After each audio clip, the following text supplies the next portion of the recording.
The Gun Shop Show, the Gun Shop Show. What is it? We don't know. The Gun Shop Show, the Gun Shop Show. Here we go. It's the Gun Shop Show. Oh, man. Here we go. Here we go. It's the Gun Shop Show.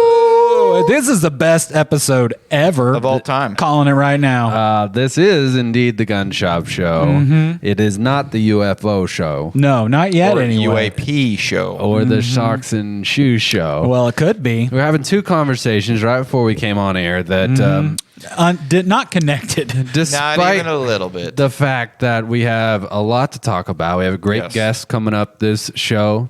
We're doing a giveaway of 9mm ammo. Oh, snap. Yeah. It's a box of 9mm ammo for tagging and sharing. We'll get into That's that. worth like $400. Yeah, we'll get into that.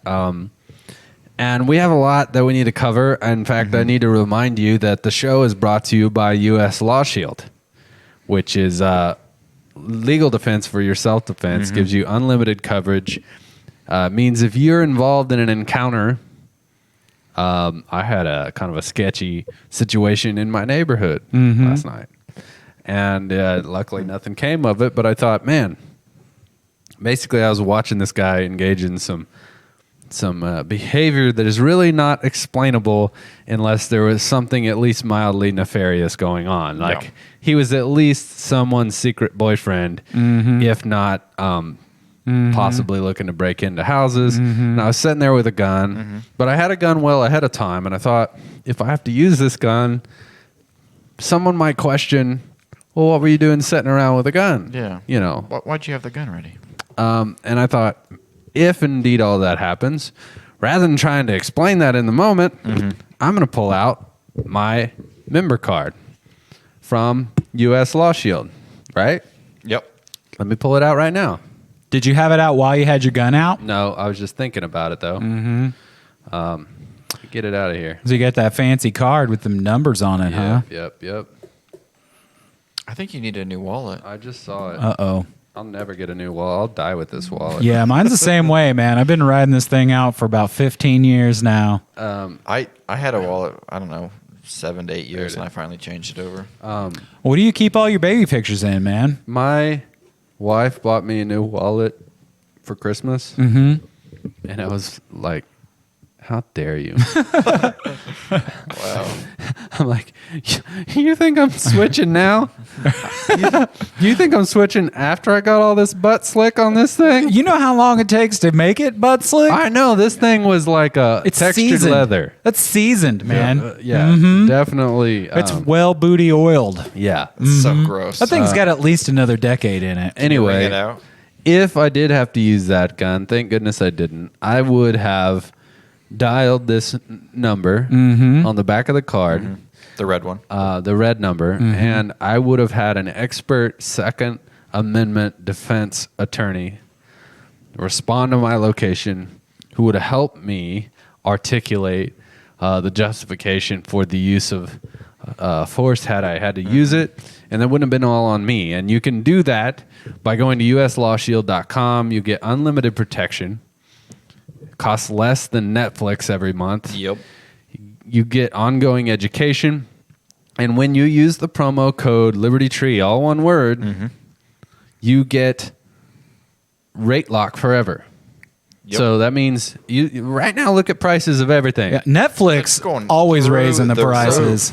A year ago, when I would talk about this, I would say, I just have a feeling the prices of stuff are going to go up. You remember that? Yep. Well, look around.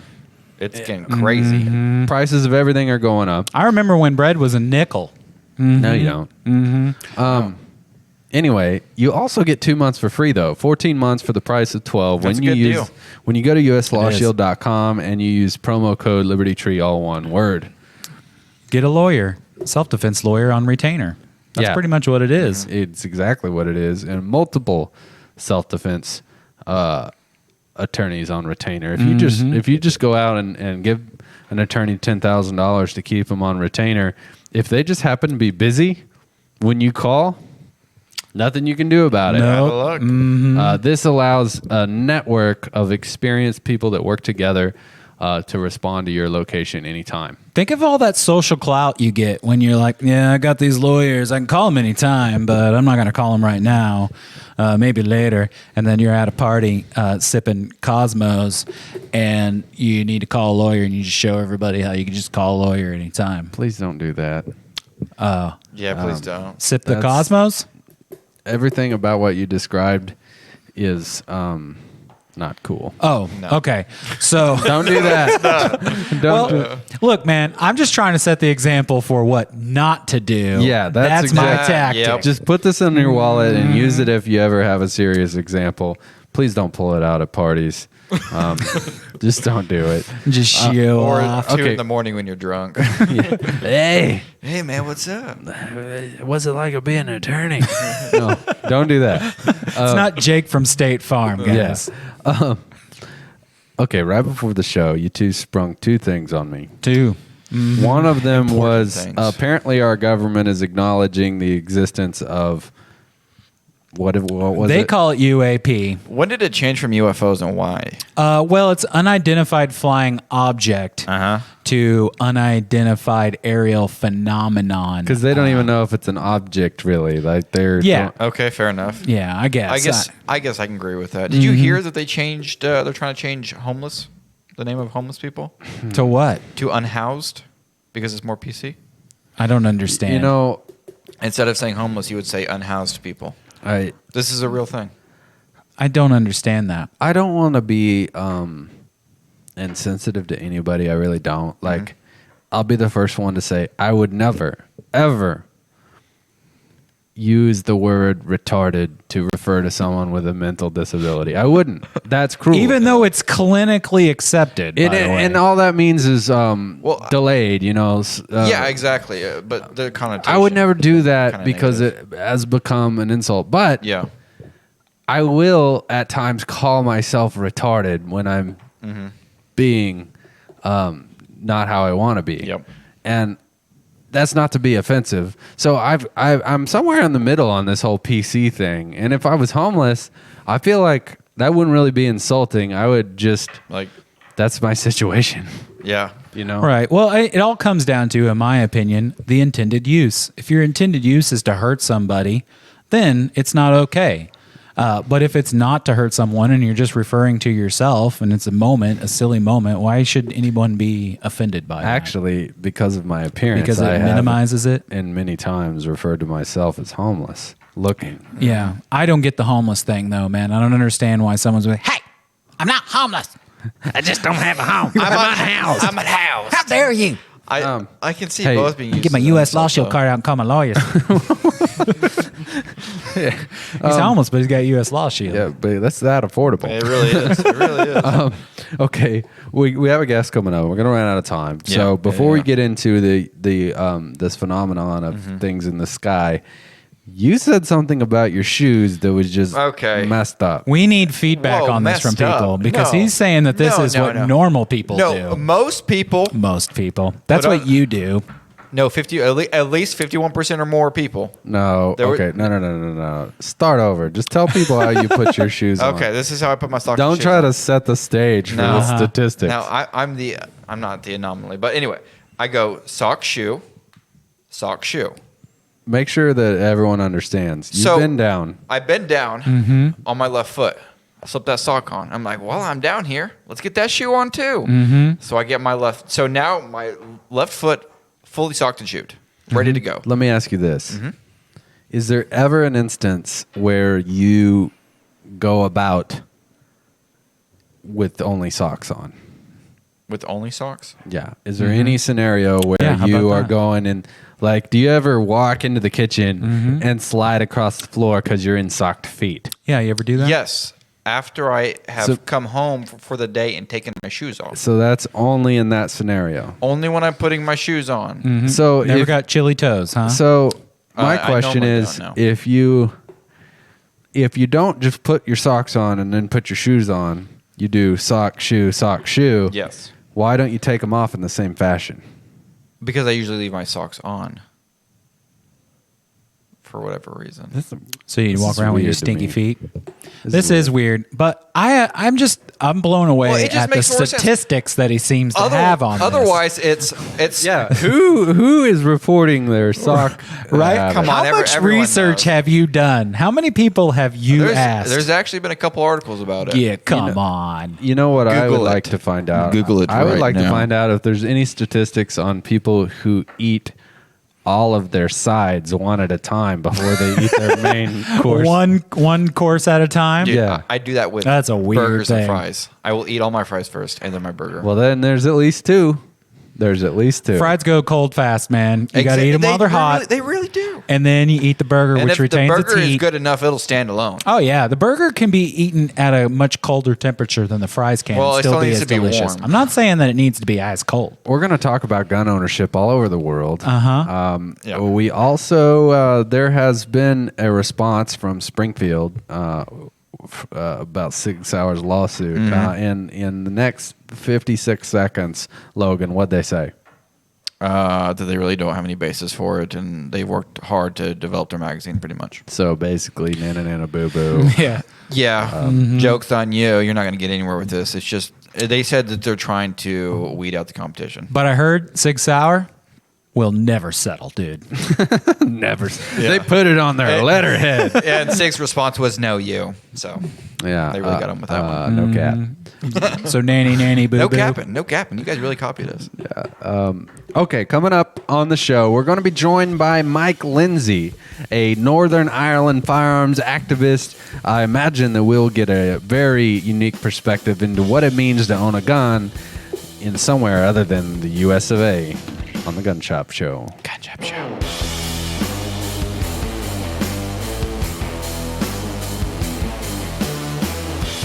Hey, podcast listeners and live stream viewers. I wanted to let you know that the Gun Shop Show is made possible by our friends at Mid-America RV. Being in the customer service industry, I have a really high standard for how customers are treated. Mid-America RV does it right. I've got my RV through their dealership, and I've taken it all over the country. We made it to South Padre Island. We've gone to Colorado several times. And if you've ever owned an RV, you know there's a lot that comes with it. So who you get it from matters, and it's extremely important that you have support after the sale. They're located just outside of Carthage. They have a really vast inventory, and they are home of, I believe they call it a forever warranty. So I urge you, if you're in the market for one, to check them out. It's a really fun and can be very affordable way to get your trips in. So visit them at midamericarv.com. We appreciate their support of the Gun Shop Show. If you're in the market for a travel trailer or fifth wheel, check out Mid-America RV. Our member's girlfriend is on her way to pick up her kids from her ex-husband's house. She asked our member to tag along because of her ex's temper. As they arrive at the home, her ex emerges yelling and gesturing. He approaches his ex-wife and grabs her, attempting to drag her inside. Fearing for her life, our member, a trained CHL holder, jumps out of the car with his gun drawn and demands the ex-husband release her. Seeing the gun, the assailant retreats. The situation then takes a bizarre turn as the assailant dials 911 to report our member. As a result of the aggressor's lies, our member was wrongfully arrested. Our member had to undergo lengthy legal proceedings. However, he was ultimately cleared of all charges.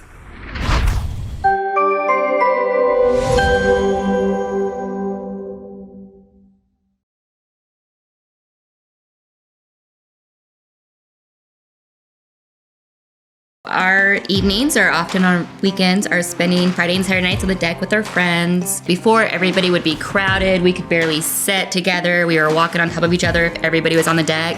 Now there's plenty of room for everyone to roam around and relax comfortably and have plenty of space. Specifically, I know that every post they bury to a certain depth with full concrete. They use 6x6 posts, strapping and hurricane strapping on everything. It's how I feel a deck should be built if it's going to be built right. This just in. Huge cave found beneath the heart of the city. Spelunkers shared tales of an underground cavern system in Carthage, Missouri. Locals report the entrance to be at 10th and Garrison.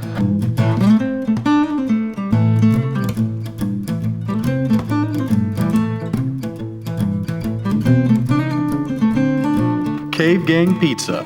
Stop in and enjoy wings, wood-fire pizza made with local ingredients, and our full bar. bring the whole gang and uncover a legend.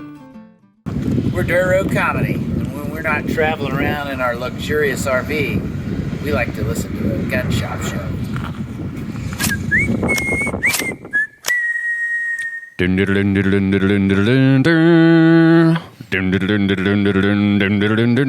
We are back on the Gun Shop Show, and before I get into announcing our very exciting guest, I want to give you a chance to win something that everyone has been fretting over. Yeah, what is it? It may have surpassed toilet paper in the last 12-month period. In desirability, and on the hoarder chart, it's like a 9. Have you heard about fuel, though? Because I heard it's really gone up in popularity, too. You know, interestingly, anything that people are buying illogically, they like to put loose in clear plastic bags. Yeah. You thought about that? I got one to top you. I saw a lady. Oh, I didn't see personally, but she was filling up a laundry hamper that had holes towards the top. I almost gasoline. They sort themselves out. I almost ruined a microphone just now. I had a mouthful of coffee when you said that. Anyway, if you'd like to win a box, 50 rounds 9mm, all you need to do is share the feed, tag 5 of your friends, and you'll get entered to win that. So every week we give away a gun or something cool like this from your friends in the gun business. You can check out all of our inventory at libertytreeguns.com, where all of our ammunition, firearms, new and used, and accessories, and all the good stuff is right there at your fingertips. You know, we have, in the last few weeks, had some international guests on. Yes. And we talk about firearms ownership in other parts of the world. And that might be a little confusing for some of our listeners. They might think, well, this isn't relevant to me. But let me tell you a couple reasons why we do that. One is we're starting to develop an international audience. So it's not just, the U.S.-based listeners that care about guns. It's also people all around the world. But the thing that it really does for U.S. listeners is puts our Second Amendment rights in context for the whole world, which is something that I know we're missing. We're all missing, and that's why traveling and meeting other people from around the world is so important.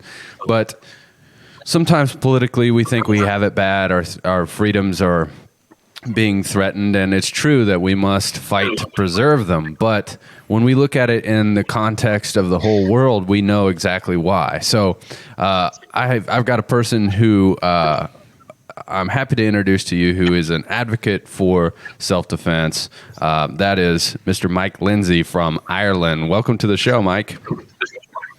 How you guys doing? I'm very happy to be here. We're excited to have you. So, as I understand it, and let me just read your bio for a second. Northern Irish freelance journalist specializing in firearms and shooting sports, Libertarian political commentator, and Northern Irish representative for Firearms United Network in Europe, member of the Firearms UK, and founder and leader of Owner Rights Cooperative, an advocacy group for shooters and legal gun owners. So we had another gentleman from England on, and we learned a lot about how different gun ownership is from there. Tell us how it is in Ireland and how you found yourself to become such an advocate. Well, basically, Northern Irish law and mainland UK law is very different when it comes to firearms. Obviously, this country had a bit of a conflict during the Troubles, so we're one of the only places in the UK where you can still have a concealed carry weapon if you can prove to the authorities that you need one. But I digress. Basically, I got into the sport as a way to get mobility back from a pretty serious illness that I have called ankylosing spondylitis. And getting into the sport, I realized how difficult a thing it was, and how closed off the community is in regards to, trying to get more people into the sport. It basically, I just seen that there was a lot wrong and that somebody needed to speak up in regards to the legislation and the constant attacks on legal gun owners here in the UK. And then once I set up my Facebook page, I noticed that it wasn't just a problem in the United Kingdom, but a problem all over the world, including you guys in the US. That's absolutely true. I have to say, because it's been on my mind, and you're the first person that I've met that suffers from ankylosing spondylitis. I had seen television commercials. That illness has the most menacing name that I've ever heard. It does. And I don't want to make light of it, but I got to tell you, if I was just making up a nefarious illness that sounded really bad to have, it would be ankylosing spondylitis. But it's interesting. It sounds as bad as it is, honestly. Did we lose Mike?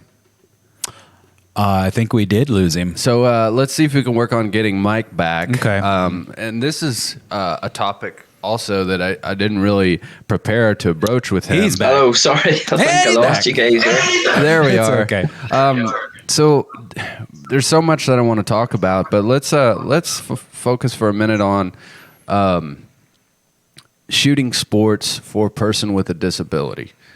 Because I think this is something I'd like to do a whole show on, because there's a lot of elements to it. One is you're going to have special requirements and challenges, but also from a self-defense aspect, use of a firearm may be even more necessary for someone who deals with limitations to their mobility and challenges that they face with the ability to physically defend themselves without an equalizer.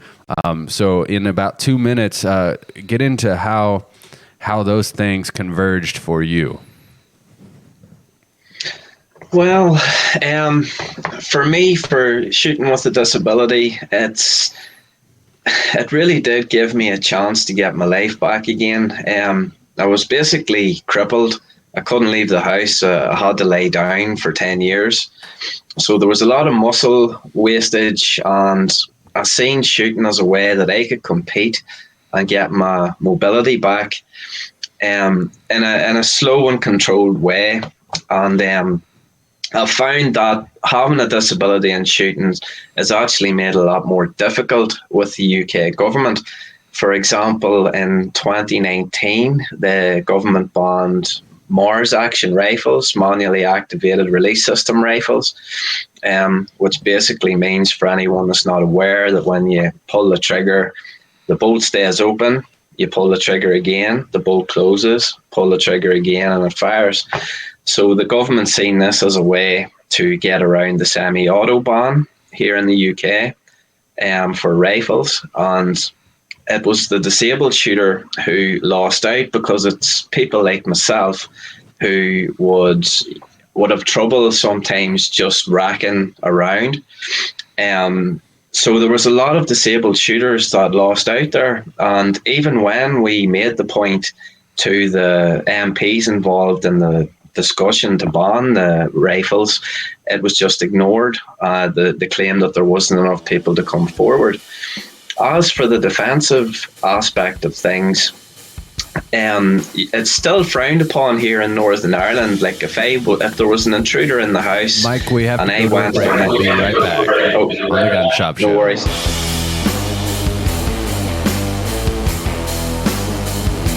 Hey everyone, the Gun Shop Show is brought to you by Carthage Lock and Key. If you need anything to do with a lock or a key To success! Did they tell you to say that? No, I just thought it sounded good. They have a mobile service, so they can come to you and cut pretty much any kind of key. To success!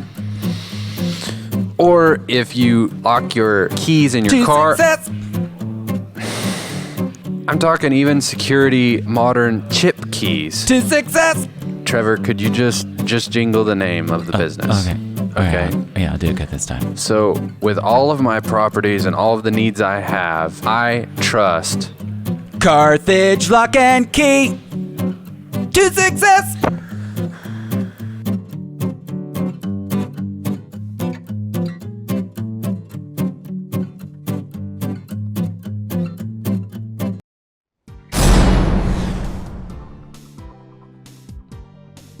My name is Chris Anderson. I'm a captain with the San Antonio Police Department. I've been with my agency 27 years. My whole career in law enforcement has been spent with the San Antonio Police Department. I started off as a patrol officer like all others do, patrolling the streets of San Antonio. About 3 years after I was on the department, I made the SWAT team, and I stayed in tactical special operations by virtue of SWAT, the gang units, street crime arrest teams, tactical response units, all types of things within that particular forte until I started to make rank. And I've been a captain for 11 years now, and I've been involved in everything from Homeland Security to patrol operations to the night commander's job, special operations, and now I'm the commander of the Special Investigations Unit.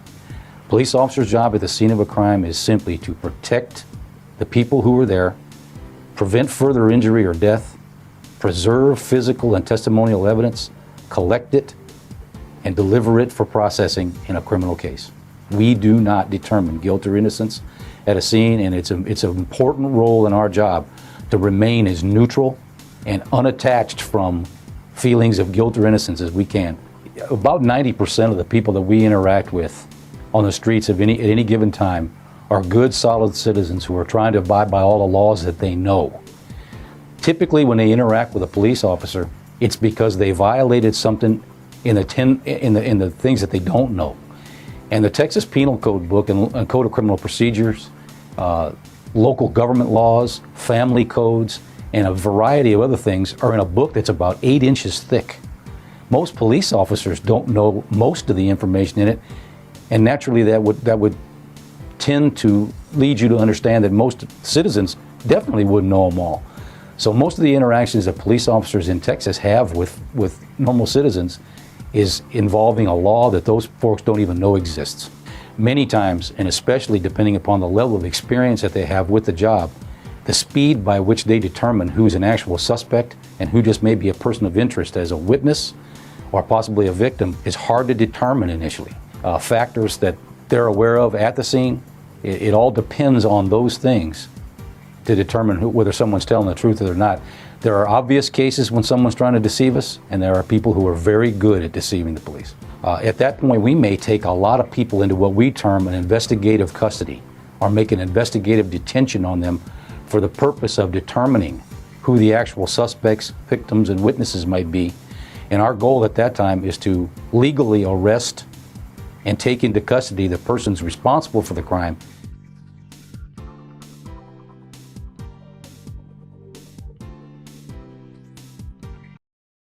Hey everybody, Eli here, and I'm really excited to tell you that the Gun Shop Show is brought to you by one of my favorite places on earth. Located here in my hometown of Carthage on the beautiful historic square, the Emporium on the square, and the Woodshed. It's a art gallery, an event center, a gift shop. They have art classes, and there's very unique Americana artwork from famous artists like Andy Thomas. They handle a lot of his original framing. Just has this incredible old school vibe, and you can feel the history coming through. Have to check out the art gallery, but then as you work your way to the back, my favorite part, the Woodshed, had a lot of great meals in here. They've got burgers. I love their catfish. Excellent. Chicken and waffles even. It's incredible. And it's also a music venue, so we got to see my favorite band of all time, the Ben Miller Band. Ceiling was literally raining down. They were rocking so hard. But the best thing, owned by one of my favorite people on earth, that's Cherry Babcock. Check out the Emporium on the Square and the Woodshed. Welcome back. Coming to you all the way from Northern Ireland on the Gun Shop Show is our guest, Mike Lindsay. He was getting into how legislation in Northern Ireland had an effect on disabled shooters. So that type of rifle action is going to be something that's kind of foreign to U.S. listeners. So if you would get back into what types of guns you're describing, with that, and then maybe Trevor will be able to pull one up so we can show it to the listeners. Sure. Mars rifle is a manually activated release system rifle, which basically takes, if you pull the trigger, the bolt goes forward. Pull the trigger again, it fires. Pull it and holds back. Pull it again, and it releases it. So the government's seen it as a way to get around the semi-auto ban, which came in, I think it was in 1988 after Hungerford massacre, where a guy went crazy and decided to shoot up a pile of innocent people. So the government banned any semi-auto above 22. But they seen this particular rifle, as a circumvention of the bans put in place. But the only people it really affected badly was the disabled shooters. And how long ago did the ban on the Mars action rifle take place? Well, the legislation was the Offensive Weapons Act in 2019. So it's only just recently that the government's paid for the rifles, Well, I say paid for them, and stealing them with money, isn't it? But so they spent about £3 million, I think. Yeah, that's Callum with one. So you can see when he pulls the trigger, he has to do it a couple of times to get the same action as a semi-auto. Mm-hmm. It was quite clever, but it's just a shame that it's the disabled shooters that suffered again. Yeah, it's always ingenuity of what people can come up with when rules just say you can't do something. They just find ways around it. Well, I think that's the beauty of the free market. Because the incentive, the profit motive to solve a need or a desire is really the only artificial thing to dissuade it is government. And so people want a certain thing, and they'll create that certain thing. And the only thing that really can keep that from thriving is a ban. So this ban is called the Offensive Weapons Legislation. Yeah, Act, yeah. Mm-hmm. It's a bit like calling something... Yeah, your government does it too. It's like the Patriot Act, where if you call it something that everybody's going to agree with, then just put whatever you want in it and spy on the nation, That's the same sort of idea. Yeah, and that was terrible. Yeah. But what's interesting is it's easy now, as we've sort of seen a little libertarian streak in the Republican Party, to have an issue with the Patriot Act. But at the time, even the conservative Republicans, when the Patriot Act was being proposed, it was soon enough after 9/11 and engagements in the Middle East that the people really pushing for it were the Republicans, and you weren't American if you didn't support that. And it's strange how we go through these political cycles where being conservative or allegedly, a constitutionalist is out the window if it's for your party's objective, but then it has lasting consequences on the citizenry as a whole. So one thing that's interesting is you would think that maybe they would make some exemption, at least for disabled shooters. Yeah, but that's logical. Government doesn't deal in logic. Right. And Callum told us that you can't even mention the word self-defense when you're attempting to get your certifications. It's an instant no-go. Yeah. I can mention self-defense because I live in Northern Ireland and we have legal self-defense here. Mm-hmm. So no government on the mainland can tell me off for saying what we can already legally do.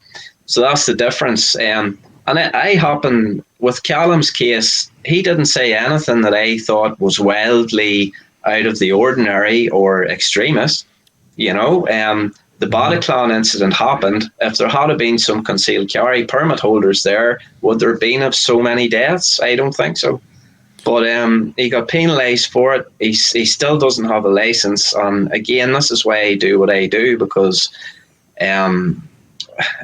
I just think it's extremely unfair to label every single legal gun owner in the same class and group as the people that use illegal firearms to commit crime. That's essentially what law does. Just makes everybody pre-criminals. It governs at the lowest common denominator, doesn't it? Mm-hmm. It seems so foreign and almost painful for me to contemplate that any government or any body on earth could say that you don't have an inherent right to self-defense. Now, I guess as Callum described it, technically you do have a legal precedent to defend yourself in that moment that it occurs. You just basically can't prepare for self-defense, which is the stupidest thing I've ever heard. It's so unnatural to me, though, because I feel like everything, like, I'm not even an animal lover, but I'm against declawing a cat because I think that every creature should have some semblance of a right to defend itself if it's going to be governed by free will, and obviously human beings being chief among them. But that's a stark difference between the UK, who says you can't have a baseball bat in the trunk of your car without an explanation. You can't. You can own guns, but if you were to have one loaded when someone came in your house, you would have a hard time explaining why, even if you were justified otherwise in defending yourself. But that's not exactly the case in Ireland, as I understand it. It's quite similar with Northern Irish law. Again, if you have a personal protection weapon permit, you're legally allowed to defend your life with the firearm at any time. However, there's only 2,500-ish PPW holders in Northern Ireland, and they're generally ex-military, police, or politicians. So again, there's a level where the government says it's okay for you to have a firearm, and then there's another level where it says it's not okay for you to have a firearm in order to defend your own life. For example, if I was to pull, we're allowed pistols in Northern Ireland for sport. If I was to pull a Glock on an intruder and pull the trigger, I would be in a world of trouble. Unlike in America, if somebody comes into your house, depending on the state, you're more than likely allowed to defend your property and life. But the horrible thing is that the mindset of the British citizen is generally in favour of these laws, which I think is a wee bit alien. I was more than at home when I was in America for a short break. People were walking around with 1911s on their hip, and I didn't feel in any way at risk. In fact, I felt a lot safer than if I was in London, for example, where the crime and the knife crime and the gun crime's gone through the roof. So let's draw a little bit of a distinction between, England, London, and Ireland. Obviously, if there's a little more gun ownership in Ireland, then there must be this stronger tradition of belief in gun ownership and self-defense. How did that political landscape develop? I mean, what changed those two parties? Give us a little background on that. Well, again, with Northern Irish law, the self-defense aspect came in because it was people being given the right to defend their lives from terrorism. But we can get back into that later. Well, we'll be right back after the break. More with Mike Lindsay. We'll learn about gun ownership on the Gun Shop Show.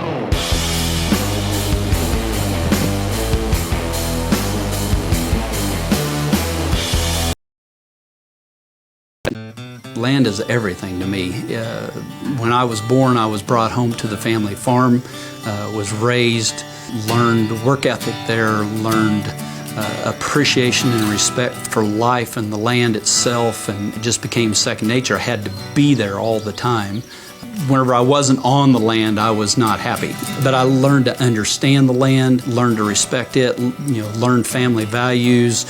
My wife and I have bought a farm besides the one we live on, and it has just been a great investment, and it's been someplace that my son and I have shared the passion of hunting together, and land has been everything in my life. It has kind of kept me focused and gave me a place to be. It's kind of kept me grounded.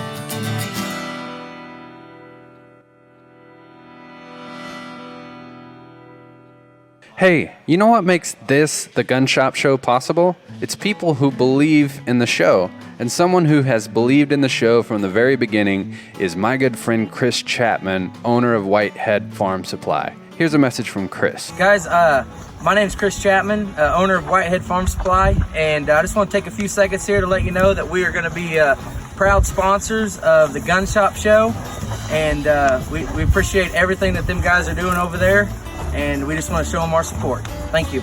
So whether you have 2 chickens or 2,000 acres, Chris is your man. Give him a call. I guess that's pretty much the ad. Whitehead Farm Supply. Seriously? Always.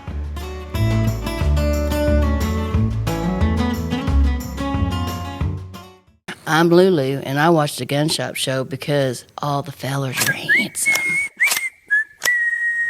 Welcome back on the Gun Shop Show. I want to remind you that along with some great content and some great fun that we'll have here undoubtedly on your favorite program, the Gun Shop Show, you can also win some 9mm ammo. Wow. Whoa. All you have to do It's like cold bars. is share the feed, tag 5 of your friends, and you get entered to win. You can win that for absolutely free. That's so easy. So simple. So I want to get back into it with Mike Lindsay, coming to us from Northern Ireland. So I asked him to back up and sort of draw the distinction of why things are a little different in Ireland and the main UK. Go far enough back to remind us just some history politically between Ireland and its relationship with the UK, and when that independence was sort of relegated to the UK, and how that may shape people's attitudes politically. Well, Northern Ireland and the Republic of Ireland they're still very binary places in regards to the whole Republican and loyalist debate. But the gun laws here in the north, they've been shaped through the conflict. So there was a long time where you weren't allowed to operate pistols for sport, and it was only military or ex-military or people that were deemed to be at risk that are given personal protection weapons.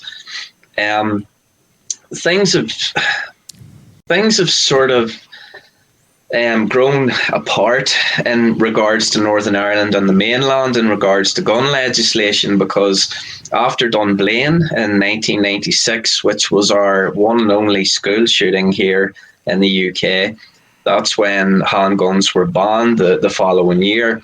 In Northern Ireland, we didn't implement that ban, and we kept the personal protection weapons. So, again, our government views, the Northern Irish government views the right to protect your life as okay if you work for the state, or if you have a genuine threat against your life. But the likes of myself, I wouldn't be able to apply for one unless I could prove without a shadow of a doubt that my life was in danger, or that the police had been given a warning, that my life was, a threat. Again, we can't even get pepper spray in this country because it's a Section 5. It's in the same class as a full auto machine gun. You can't have a blowpipe. It's a Section 5. throwing stars, even replica firearms. If you have an airsoft or BB gun, it has to go under realistic imitation firearm legislation, which means that it has to be 50% of bright fluorescent color, unless you go to 3 skirmishes a year and can prove that you're into airsoft. We've got to the point anything that looks like a firearm is being looked at, with suspicion by police. But then we're not as bad as Australia, who's actually licensing Nerf guns in Victoria, I believe, because of gel blaster legislation. So I think wherever you are in the world, we're all under the same attack, that people in authority don't want guns on the streets. They don't want people to have the ability to defend themselves. And I think that's shocking.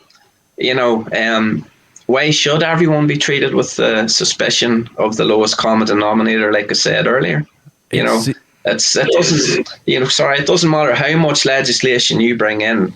If somebody wants a firearm, they're going to acquire one, or they can just get 2 bits of pipe and a nail and make a firearm. It just boggles my mind.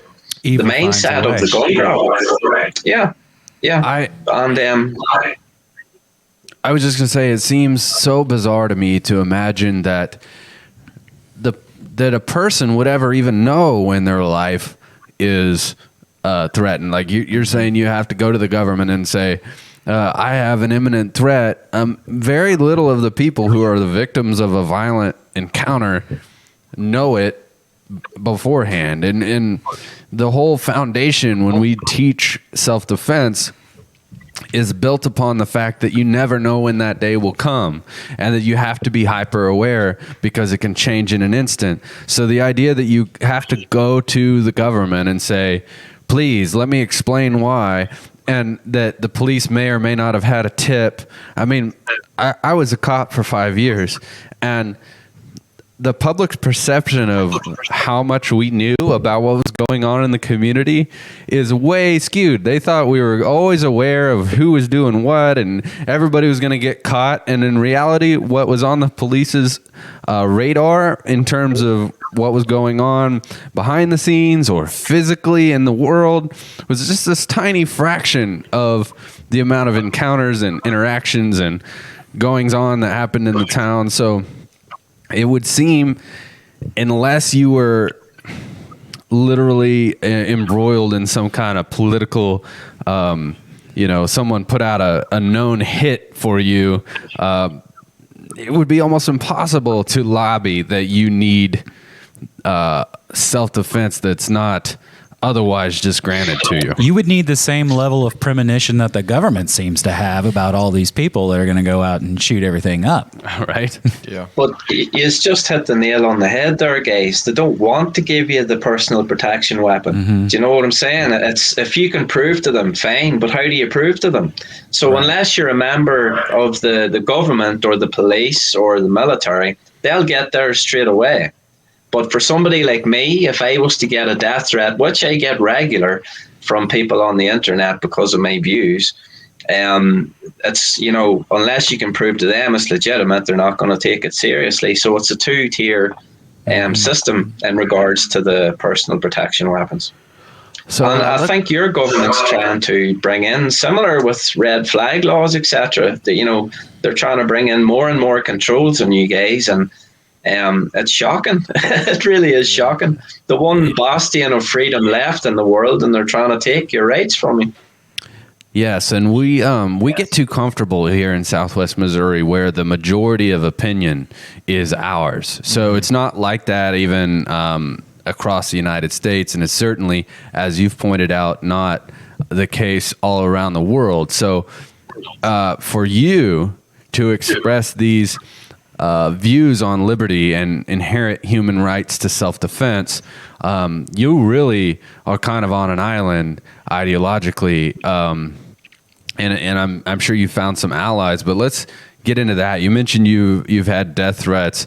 So when you go out and you advocate, whether it's online or however you produce content, you probably receive quite a bit of pushback from your own fellow citizens, people in your own community, your own town. Can you speak to that? Yeah, sure. It's I get pushback from a lot of people. I get pushback from vegans, vegetarians, because I like to hunt for my own meat. I think that's natural, but I get pushback from you name it, any group. I've had a feminist group in New York from some university target me with like a mass flag campaign because I took some pictures of like a James Bond style photo shoot with a really good looking friend. They took offense to that. But you know what? It's not just people against shooting that I get problems with. It's actual gun owners as well. Because there's a definite culture of Stockholm syndrome in the UK where you have to buy into the system in order to successfully keep your firearm. Now, I've been told several times that what I say skates very close to what's acceptable, but again, I can say certain things that people on the mainland can't because of our legislation. So it gives me certain advantages. But as far as the death threats go, the way I look at it is like this. Death threat on the internet is like a crazy man shouting at you from a moving train. You know, by the time you've caught wind of it, there's nothing to panic about. It's just, you know, people wouldn't say it to your face. And I think the internet's made a lot of people far too comfortable with being able to issue threats or call you names, you know? Yeah, and say all kinds of negative things. I mean, anywhere on the internet, even if it's not divisive, like I'm a member of some fishing groups, and a guy will be like, had a great day on the beach, and he'll have his fish up there, and they're like, you tie rigs like a moron. And I'm like, this dude's just proud he caught a fish. Right. It obviously worked. He's holding a fish. But you feel like you've got to get your negative 2 cents in there. When we get back from the break, I'll tell a little minor example of how what I thought was a very mild political opinion created this whole turning on each other. This is like I was no longer part of the club when I worked for the government because of a very small one issue political stance that I took. So we'll get into that. I want to hear more direct examples of some of the content that you put out. I know that you can use a well-timed meme, photos, posts that really make a point. So I want to dive into that when we get right back right here on the Gun Shop Show.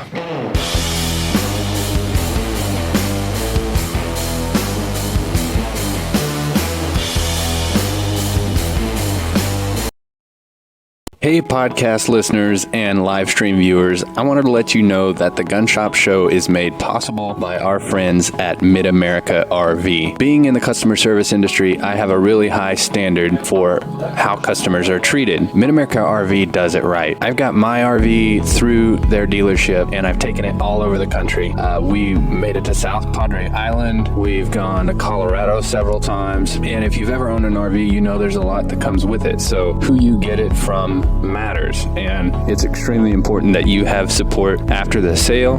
They're located just outside of Carthage. They have a really vast inventory, and they are home of, I believe they call it a forever warranty. So I urge you, if you're in the market for one, to check them out. It's a really fun and can be very affordable way to get your trips in. So visit them at midamericarv.com. We appreciate their support of the Gun Shop Show. If you're in the market for a travel trailer or fifth wheel, check out Mid-America RV.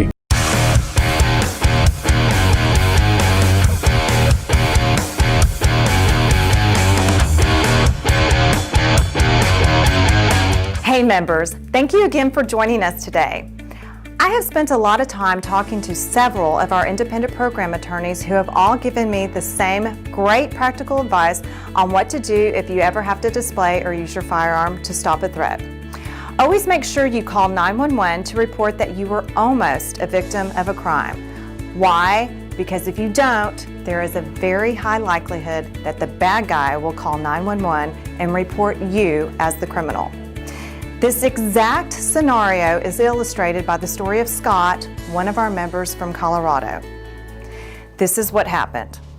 Scott was exiting the supermarket when he was verbally assaulted by two individuals who were looking for an altercation. The verbal assault became so heated that our member was afraid for his life.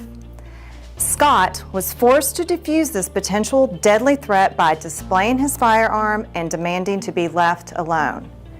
Being the cowards that they were, the bad guys backed away. Our member, however, made a critical mistake, thinking the situation was over, and drove off.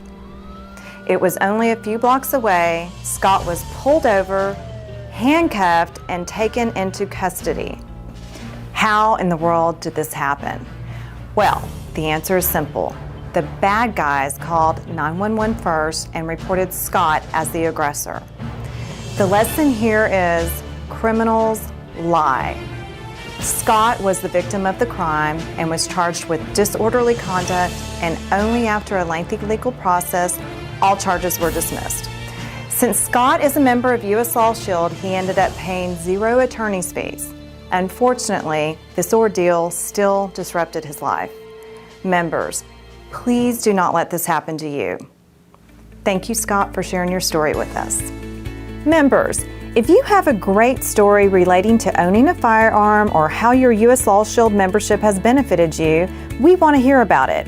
Share your story at memberstories@uslawshield.com, and maybe we will include it in our next newsletter.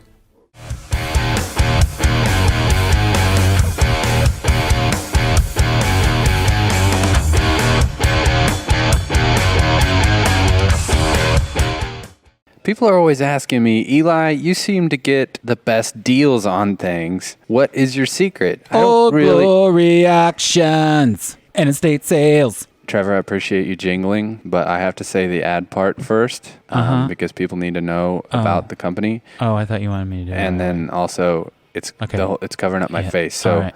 just get a picture like from their Facebook page, because that's the best place, and then just put it right up here where the Gun Shop Show logo is. Okay. All right. I'll do better this and time. then and so let me finish the ad, and then you can jingle. Okay. Okay. All right. So the best place to go is their Facebook page. Oh, glory actions and estate sales. You know what? Fine. I'll just move in between the graphics and finish telling people that the best place to find out when old glory actions and estate sales. I think I got it that time, man. Our member is involved in a brief road rage incident. One driver cuts off another in traffic, and harsh words and gestures soon follow. After the pleasantries are exchanged, our driver goes on his way, assuming the incident is over. However, still agitated, the other driver calls 911 and reports our member as aggressive, possibly having seen a weapon in his hand. In reality, what he saw was our member flipping him the bird. In an incident that can only be described as an overreaction by officers, our member is pulled over. When officers learn that he carries a legal concealed firearm, they arrest him despite a lack of evidence. This incident is just one of numerous member experiences. Be aware when traveling with a firearm. Any aggressive actions made by you, right or wrong, can land you in jail. Don't let it happen to you.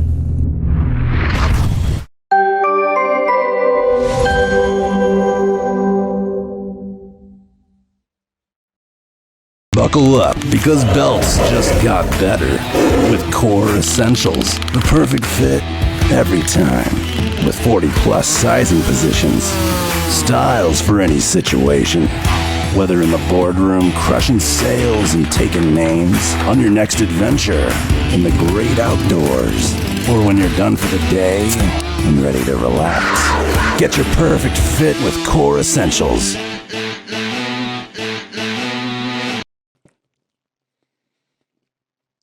In order to sponsor the Gun Shop Show, send us an email at thegunshopshow@gmail.com.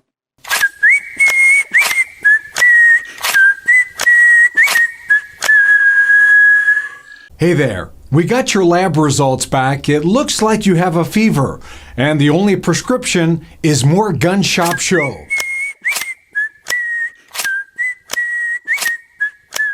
The Gun Shop Show, the Gun Shop Show. What is it? We don't know. The Gun Shop Show, the Gun Shop Show. Here we go, it's the Gun Shop Show. If I don't say it, then I didn't click it. So just make sure I say it. Welcome back to the Gun Shop Show. We got a whole nother hour of this. At least. Yep. Coming your way. That was a close one. Win a box of ammo right now. Now, those are gold plated, right? They're solid gold, actually. Solid gold. Not just plated. Wow. Yeah, every bit of it's gold. Nope, that's not true. But they are plated in copper. We're talking full metal jacket, 115 grain, 9mm rounds. You can win that right now by sharing the feed, tagging 5 of your friends. And we'll also announce the winner of last week's 12-gauge pump shotgun, which we do every show. And I do like to mention, in the event that I get caught up talking to a great guest or Baby Logan soaks up too much of the airtime, anything like that happens. Baby Logan.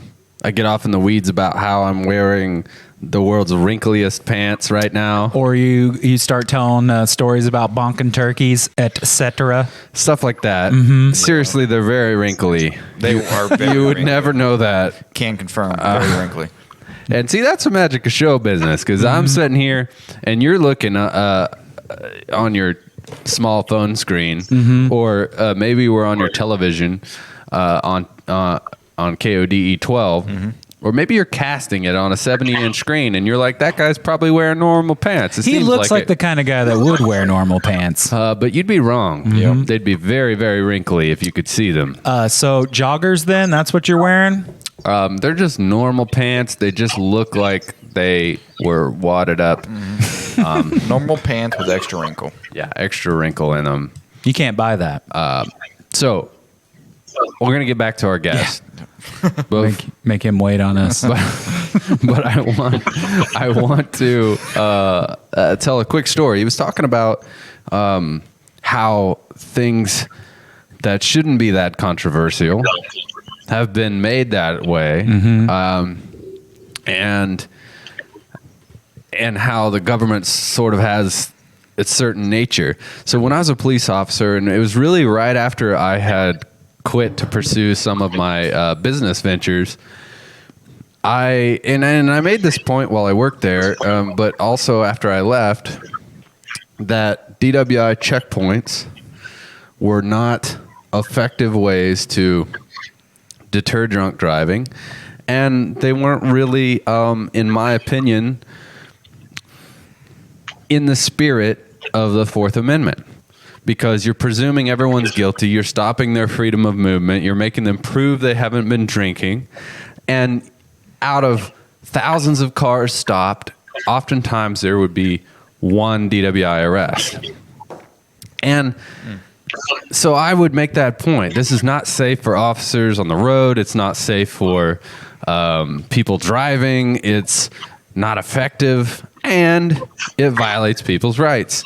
So I don't think we should do it. I think we should use other methods to deter and stop drunk driving, like stop cars that are driving like they're drunk and then make the arrest. It makes too much sense. And I literally had people say, you're anti-police. Here I was, like, I've been a cop for 5 years. Wow. You want cops to die. You're an extremist. I had like friends that I had hung out with. There were other police officers that I knew socially. We were totally friendly. Would consider them friends. They unfriended me on social media. Wow. And caused this huge stir. And like, I wasn't even going out and trying to prevent, filing a lawsuit or a sunshine request or lobbying or protesting. I just simply made a statement that I don't think this is a good idea for these reasons. And you would have thought it was the most controversial, violent statement a person could ever make. And this is, it was really, I think what it boils down to is they didn't like the danger of someone who had worked on the inside, who then has credibility. Because it's easy if Joe Blow citizen says, I don't believe in DWI checkpoints, it's so easy to say, oh, well, you must like to drive drunk. Yep. You don't believe in roadway safety, but it's hard when you say, hey, I've done every kind of drunk driving enforcement there is. I've made many drunk driving arrests. I believe at least that we should have a framework of laws that keep people from hurting others. Even as a libertarian, the practical sense of it, but I think this is wrong, and we should go about it in a more effective way. And I was totally blackballed because of it. And it sounds like, in the case of Callum, making a very mild suggestion that people be able to defend themselves during a mass shooting. Give us some examples of some things that you've said that you don't feel like are that controversial, but has been received as extremely controversial. Where do you begin? Does that constitute everything you say? Pretty much. I skate very close to what you can get away with. I'm sure you've seen it in the news or for any of your listeners, but the UK has very different ideas on freedom of speech that you guys have. We'll have hate speech legislation. For example, a comedian friend of mine in 2016 was arrested for making a tweet that he has a Muslim wife. He made a tweet that was a joke about his Muslim wife. Somebody seen this joke online, got offended on behalf of all Muslims everywhere, and he was arrested for malicious communications. It can happen at any time. It's again, your constitution's so precious that it drives me insane when I see people trying to dismantle it. But things I've said that have been deemed as sort of controversial. Well, again, me advocating the right to self-defense, that was seen as controversial. I started a petition to legalize pepper spray on the back of a young woman had been viciously raped and murdered. And after this happened, I made the point that, well, if she had some means of self-defense, would this have still happened? And again, the people that attacked me for it were the very people I was trying to help. It was far-left feminist groups or social justice groups, and, they were attacking me because I was a white man, speaking on behalf of women. Well, all I was trying to do was to try and start a conversation on even getting the government to talk about legislation, or why is it not okay to prepare to defend yourself? The mind just boggles. And shame on you for being a white man from Northern Ireland. I mean, what a bizarre turn of events. Right? How dare you have someone else's best interest at heart? Yeah. Exactly. So bizarre, and it's, again, a reminder, and you keep bringing it up sometimes more than us as Americans, just how precious the freedom that our country was founded on. I have learned, though, and you've touched on this, us as Americans, we see when we declared independence and then formed what is arguably the greatest freedom experience in the history of the human race. Not perfect, plenty of things that we would change about our history if we could, but we unleash the power of humanity by having the most freedom and most enshrinement of the individual right in any point in history. But a lot of Europeans don't really view the American experiment as that.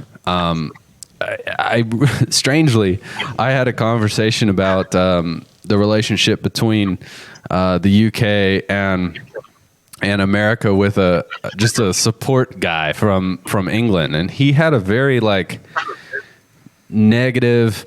We're glad that you're not part of the UK because you guys are trash of the earth, and I wonder what creates that sentiment, and is that widespread in Europe? It's the press. I think the press focuses on what can sell papers. So, for example, they don't bring up the fact that, what was the statistic? Was it 2.5 million instances of a gun being drawn in self-defense in the US? Was it a few years ago? You very rarely hear that side of things, but you hear them taking the figures of homicide by shooting, and then include the suicide figures, which I think is highly dishonest, especially when the suicides make up, as you guys know, I'm sure, the vast majority of gun deaths in the US. Yeah, you know, they like to point to these things, but they paint a very skewed picture. And it's a picture, I feel, that's designed to keep the UK population as afraid of firearms as completely possible. You don't hear the stories of someone saving their life. All you hear is school shootings, mass shootings, and all the negative aspects of gun ownership without focusing on the advantages and the lives saved through gun ownership. And in our country, those things become pretty much just widespread news, which just lets the next guy, gives him ammunition to go off and do the same thing. And it's just continuing and continuing. I never understood that, guys. When you have a mass shooting and they literally publicise the shooter like he's a celebrity, it just doesn't make any sense to me that you would deify these people.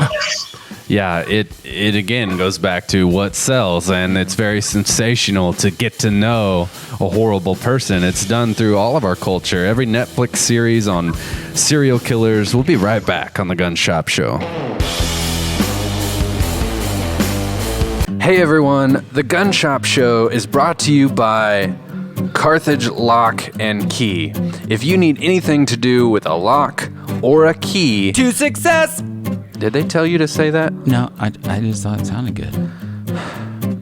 They have a mobile service, so they can come to you and cut pretty much any kind of key. To success! Or if you lock your keys in your To car. success! I'm talking even security modern chip keys. To success! Trevor, could you just jingle the name of the business? Okay. Yeah, I'll do it good this time. So, with all of my properties and all of the needs I have, I trust Carthage Lock and Key to success!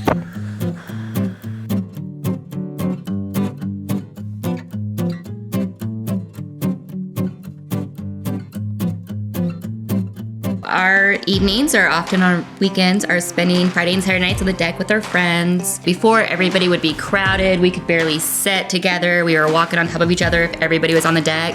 Now there's plenty of room for everyone to roam around and relax comfortably and have plenty of space. Specifically, I know that every post they bury to a certain depth with full concrete. They use 6x6 posts, strapping and hurricane strapping on everything. It's how I feel a deck should be built if it's going to be built right. Hey everybody, Eli here, and I'm really excited to tell you that the Gun Shop Show is brought to you by one of my favorite places on earth. Located here in my hometown of Carthage on the beautiful historic square, the Emporium on the square, and the Woodshed. It's a art gallery, an event center, a gift shop. They have art classes, and there's very unique Americana artwork from famous artists like Andy Thomas. They handle a lot of his original framing. Just has this incredible old school vibe, and you can feel the history coming through. Have to check out the art gallery, but then as you work your way to the back, my favorite part, the Woodshed, had a lot of great meals in here. They've got burgers. I love their catfish. Excellent. Chicken and waffles even. It's incredible. And it's also a music venue, so we got to see my favorite band of all time, the Ben Miller Band. Ceiling was literally raining down. They were rocking so hard. But the best thing, owned by one of my favorite people on earth, that's Cherry Babcock. Check out the Emporium on the Square and the Woodshed. This just in. Huge cave found beneath the heart of the city. Spelunkers shared tales of an underground cavern system in Carthage, Missouri. Locals report the entrance to be at 10th and Garrison.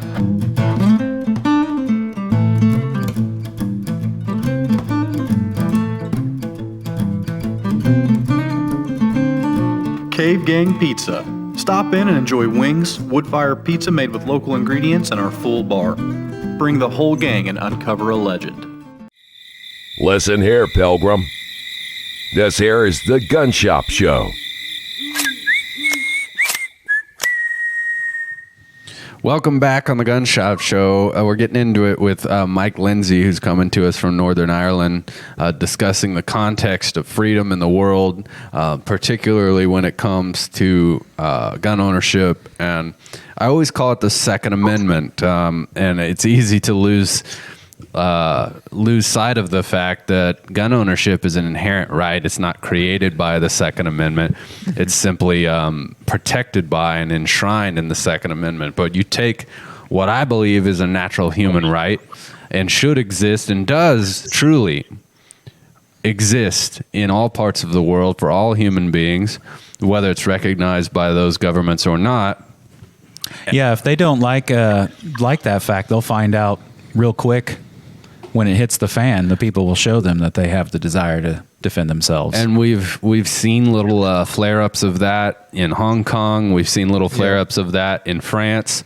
And, we've seen in both of those places when the government starts putting its boot on the neck of the people that they realize, and maybe some of them realize, like Mike does all the time, it's a foundation of his ideology. But I think some of those people, it takes those moments to say, oh wait, maybe there is a precious thing that we have to preserve in this human right to defend ourselves. And that's why we see people in Hong Kong that were waving the American flag. It wasn't that they want to be Americans. It was, we want that thing that America was founded on, that freedom. Mike, tell us what platforms you use to get your views into the world. Well, I've been using Facebook for probably about 5 years. Doing the firearm related stuff. I did find Facebook was a very useful platform back in the day, but it's sort of lost its usefulness at this point to me. I noticed my reach went from about 1.5 million hits a month to, you're lucky to get maybe 25,000 some weeks now. And it's not that I've changed anything. I think the algorithms purposely punishing anyone that has my kind of views or advocates firearms in any way. I don't know if you guys have noticed a difference, have you?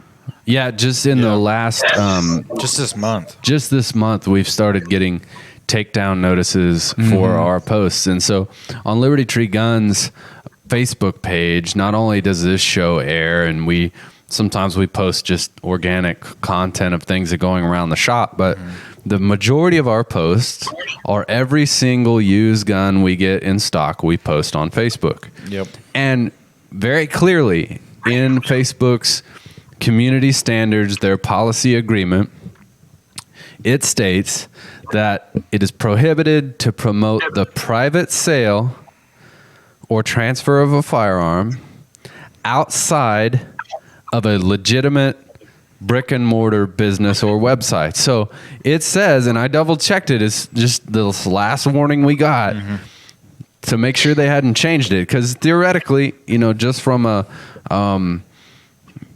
user agreement legal standpoint, if they changed their policy and said, we don't allow the promotion of guns by even an established business, we would have a harder time. But I go and I look and it says we can still do that per their own rules, their own policies.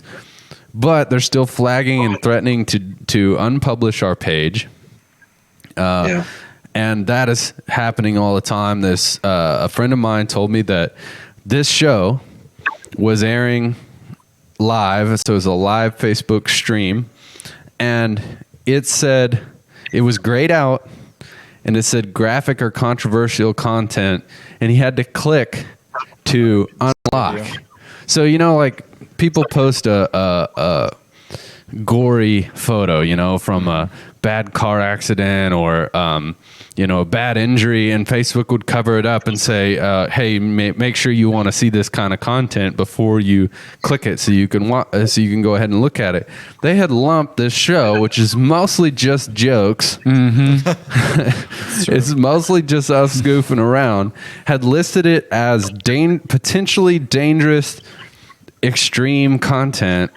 So yeah, we're facing that battle all the time, and it's really a challenge because you need to be where the eyeballs are. Yep.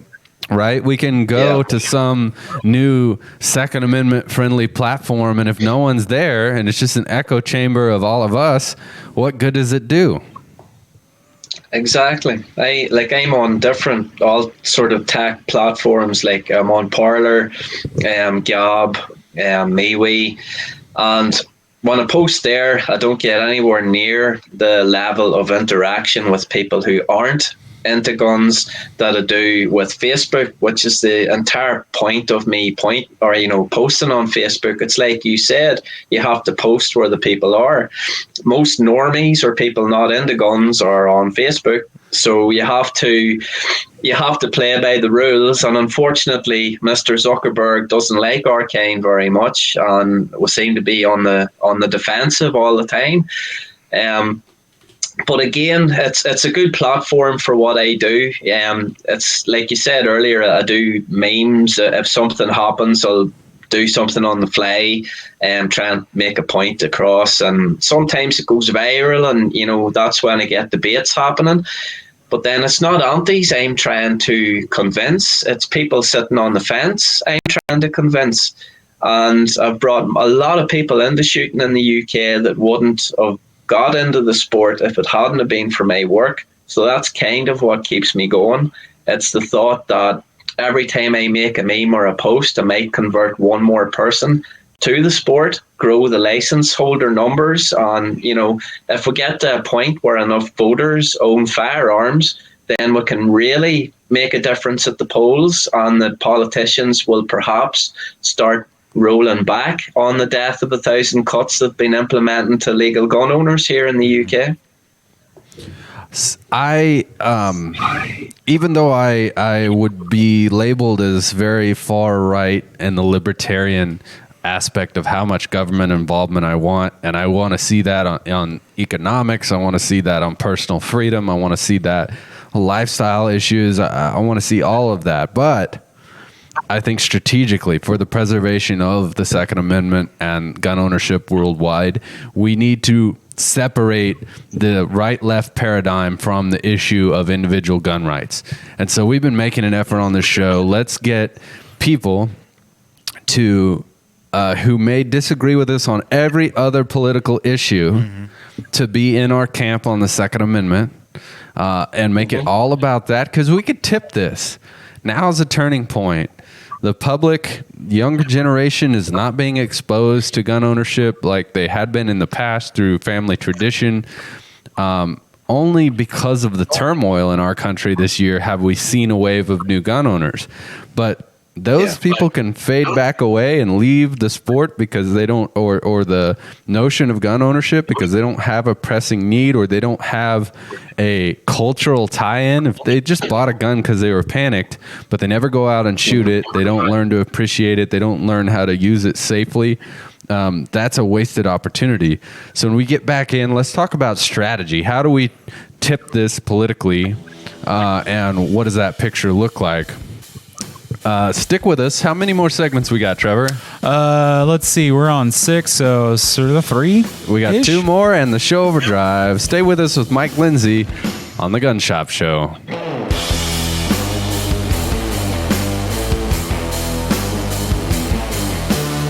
People are always asking me, Eli, you seem to get the best deals on things. What is your secret? Glory actions and estate sales. Trevor, I appreciate you jingling, but I have to say the ad part first because people need to know about the company. Oh, I thought you wanted me to do it. And then also, it's it's covering up my face. So right. just get a picture like from their Facebook page, because that's the best place. And then just put it right up here where the Gun Shop Show logo is. Okay? All right. I'll do better this time.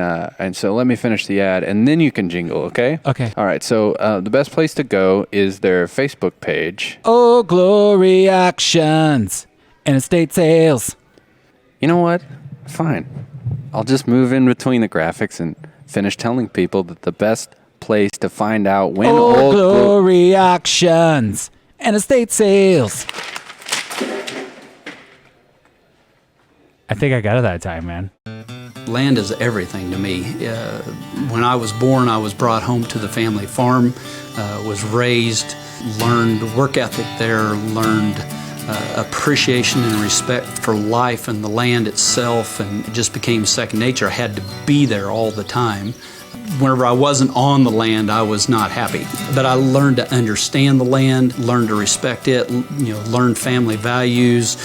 My wife and I have bought a farm besides the one we live on, and it has just been a great investment, and it's been someplace that my son and I have shared the passion of hunting together, and land has been everything in my life. It has kind of kept me focused and gave me a place to be. It's kind of kept me grounded.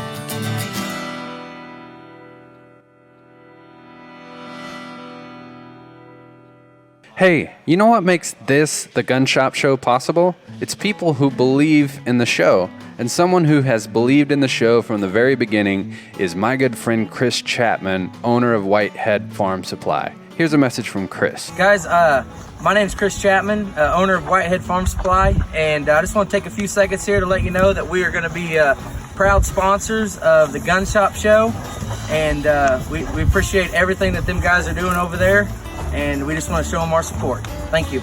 So whether you have 2 chickens or 2,000 acres, Chris is your man. Give him a call. I guess that's pretty much the ad.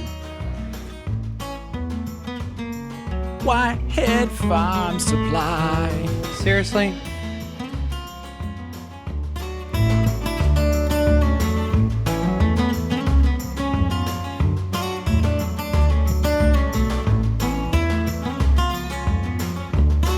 Hurricane Harvey and Hurricane Irma devastated the Texas and Florida coast, causing unprecedented damage. During difficult times like these, we tend to experience the best out of people, as seen in countless heroic images of neighbor helping neighbor. However, these events can also bring out the worst out of people, seeking to take advantage when you are the most vulnerable. From the moment rain and wind started, calls have been pouring into our emergency attorney hotline from members who were forced to abandon guns in their homes overtaken by floodwaters, as well as members who have had to protect their property from looting. Our member John was one of those callers after he was forced to use his gun. Here is his story. During Harvey, John and his son were combating the water that continued to rise in their home. Suddenly, John noticed a truck driving up and down the street, creating wakes. Each time the truck passed, it pushed more water into John's home. As the truck was coming back around, John's son went out to confront the driver and ask him to stop. John didn't recognize the truck as being from the neighborhood and was worried the driver might be casing the street looking for an opportunity to loot empty houses. Responsibly and legally armed, he followed his son outside. As John walked toward the truck, the driver started accelerating straight at his son.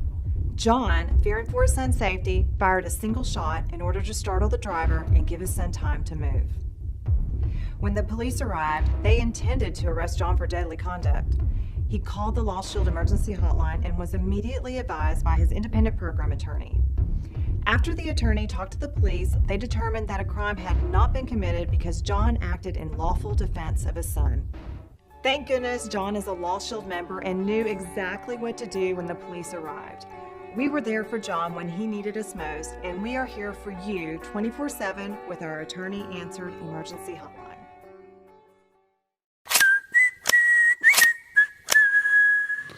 Welcome back. This is the Gun Shop Show, and we're joined by Mike Lindsay coming to us from Northern Ireland. You could probably deduce that if you jumped in the middle of a segment from his awesome accent. Mm-hmm. It's I have to say, I get a lot of compliments on it. Well, we like it. I try to do one, and somehow I get like a few words in, and it's turning Spanish. I just can't maintain it. Either that or hillbilly. Or hillbilly. Yeah, that one takes over a lot too. But we like it, and we appreciate that flair that you bring to this issue of gun ownership. We were getting into how exactly you engage in this information warfare, which is what it really is you're trying to break into someone's, first in their subconscious and then maybe all the way into their conscious brain, what they think about, what they believe in. And sometimes it's just a matter of just chiseling a little bit away at that, making a point that is very hard to deny, or forces a scenario where someone who might not otherwise consider these aspects have to consider it from another angle. So let's get into some of the things that you've done that maybe an example of when someone has told you that you have changed their way of thinking. Well, for one example, there was a neighbour of mine who was quite against shooting on a whole and didn't understand it. And it took many conversations where we'd just be chatting and the subject of shooting would come up. Usually I would bring it up. And it was a constant sort of chipping away, saying how much fun I had at the range, or here, if you want to come at any time, I'll happily bring you. You don't even have to pay for your ammunition. That was before the 9mm prices went up. But it's a matter of, for me, I feel that somebody who's against firearms just doesn't understand firearms or has been brainwashed into a certain way of thinking. So if you hand somebody a firearm in a safe and controlled environment, show them how to use it safely and let them have fun, what better way to convince somebody to, get into the community, buy a firearm, be it for self-defense or for sport? It's small steps make big journeys, and again, I've found even people that are very, very much against firearms, we always have some sort of common ground.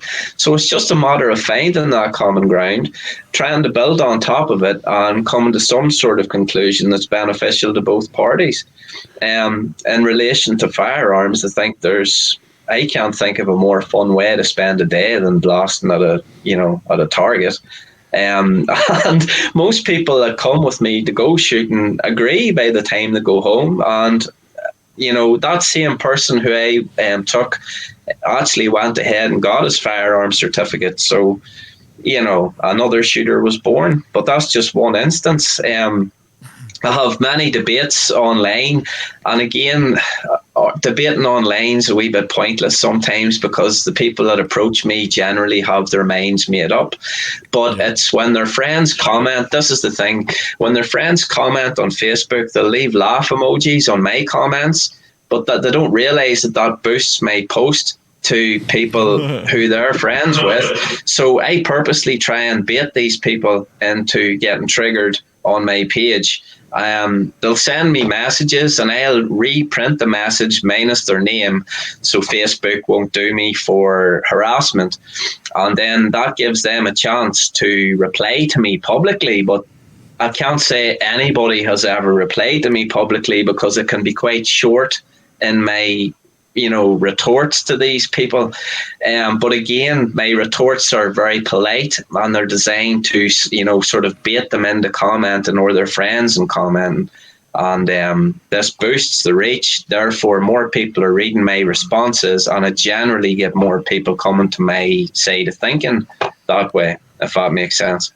It does make sense. And I think that's the method we need to use, because we have to be unflinching in the ground that we'll give up on these rights and these traditions of gun ownership. But we can't be rigid in our acceptance of their discussion and criticism, right? We can't have a conversation with them. We can't even invite them shooting if we are the stereotype that they charge us with. If we don't care and we just want to shoot stuff and we just want to kill stuff and screw you, it's so much easier to paint us in a corner. But when we're disabled shooters, when we're minority shooters, when we're Christian, Muslim shooters, when we're disabled shooters, it's hard to say, oh, you're just this guy, you're just this,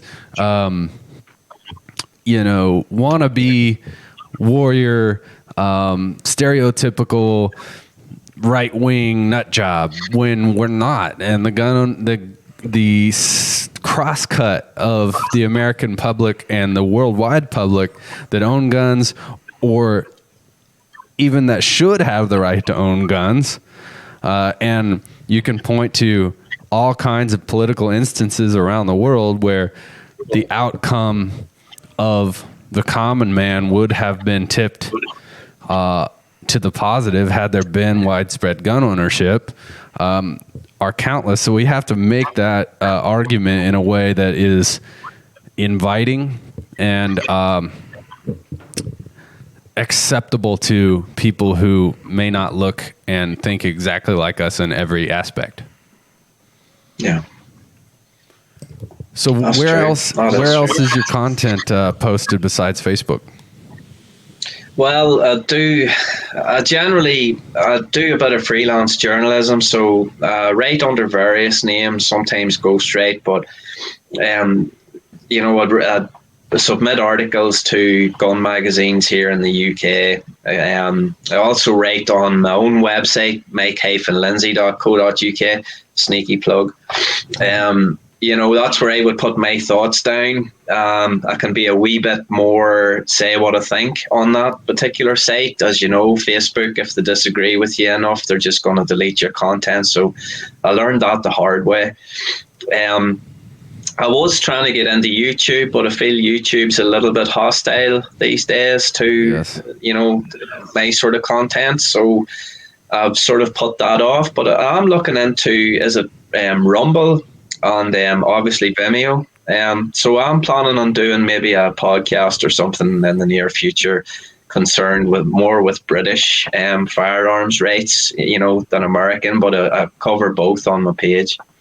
From what I've seen, just strategically from a business and advocacy aspect, I think that there is a void of that sort of voice in Europe. It would be welcome. I know that even though the percentage of people who agree with gun ownership is lower than it is in the U.S., there's also less voices advocating for it. So it would be, I don't want to say easier, because that's probably not the right word. It would be more short path to becoming a regular voice for these beliefs. So I hope that you do that. And if we can be of any assistance to you, having learned in the last year and a half about getting a show off the ground, then please reach out to us both publicly here on the show, but also privately after the show's over. Awesome, thanks, guys. As a community, we do need to stick together worldwide. Absolutely. Like I said, we're always on the defensive. There's constant attacks on liberty.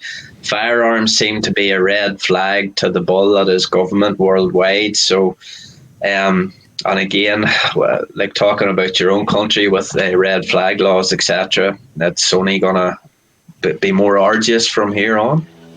I have a couple thoughts on how to not always be on our heels, not always be on the defensive in terms of gun rights.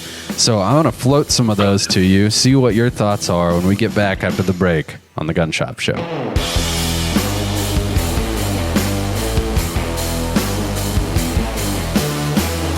Commercial idea for net fishes. I walk into the commercial director, we'll call him's office. I say to him, "Hey, how's it going?" He replies, "Good. We got your commercial ready to go. Are you ready to listen?" "Yeah, but before I do, I have an idea I want to float by you." He says, "Okay," a bit sarcastically. And I say, "All right." And I clear my throat and I start singing this song, something similar. Net fishes, we're all really good friends, hanging out and stuff, and having memories to talk about when we were young. Net fishes, and I say the business name wrong, like Fishnets. He replies, "That's terrible. And you didn't even say the right business name at the end. It's your business." Then it cuts to Fishnetches. Nav Fishes, where we can all be friends. And commercial. The Gun Shop Show costs money to make, and the Gun Shop Show is brought to you by pecans and cheese. Not really. Actually, we didn't have any sponsors for this segment, and so I decided that I would take a snack break, and also I decided if you guys are tired of listening to me eat cheese and nuts, that you need to buy an ad. So from now on, if our ad sponsorships don't sell out, you're going to have to listen to me eat nuts and cheese. In order to sponsor the Gun Shop Show, send us an email at thegunshopshow@gmail.com. Next week, chips.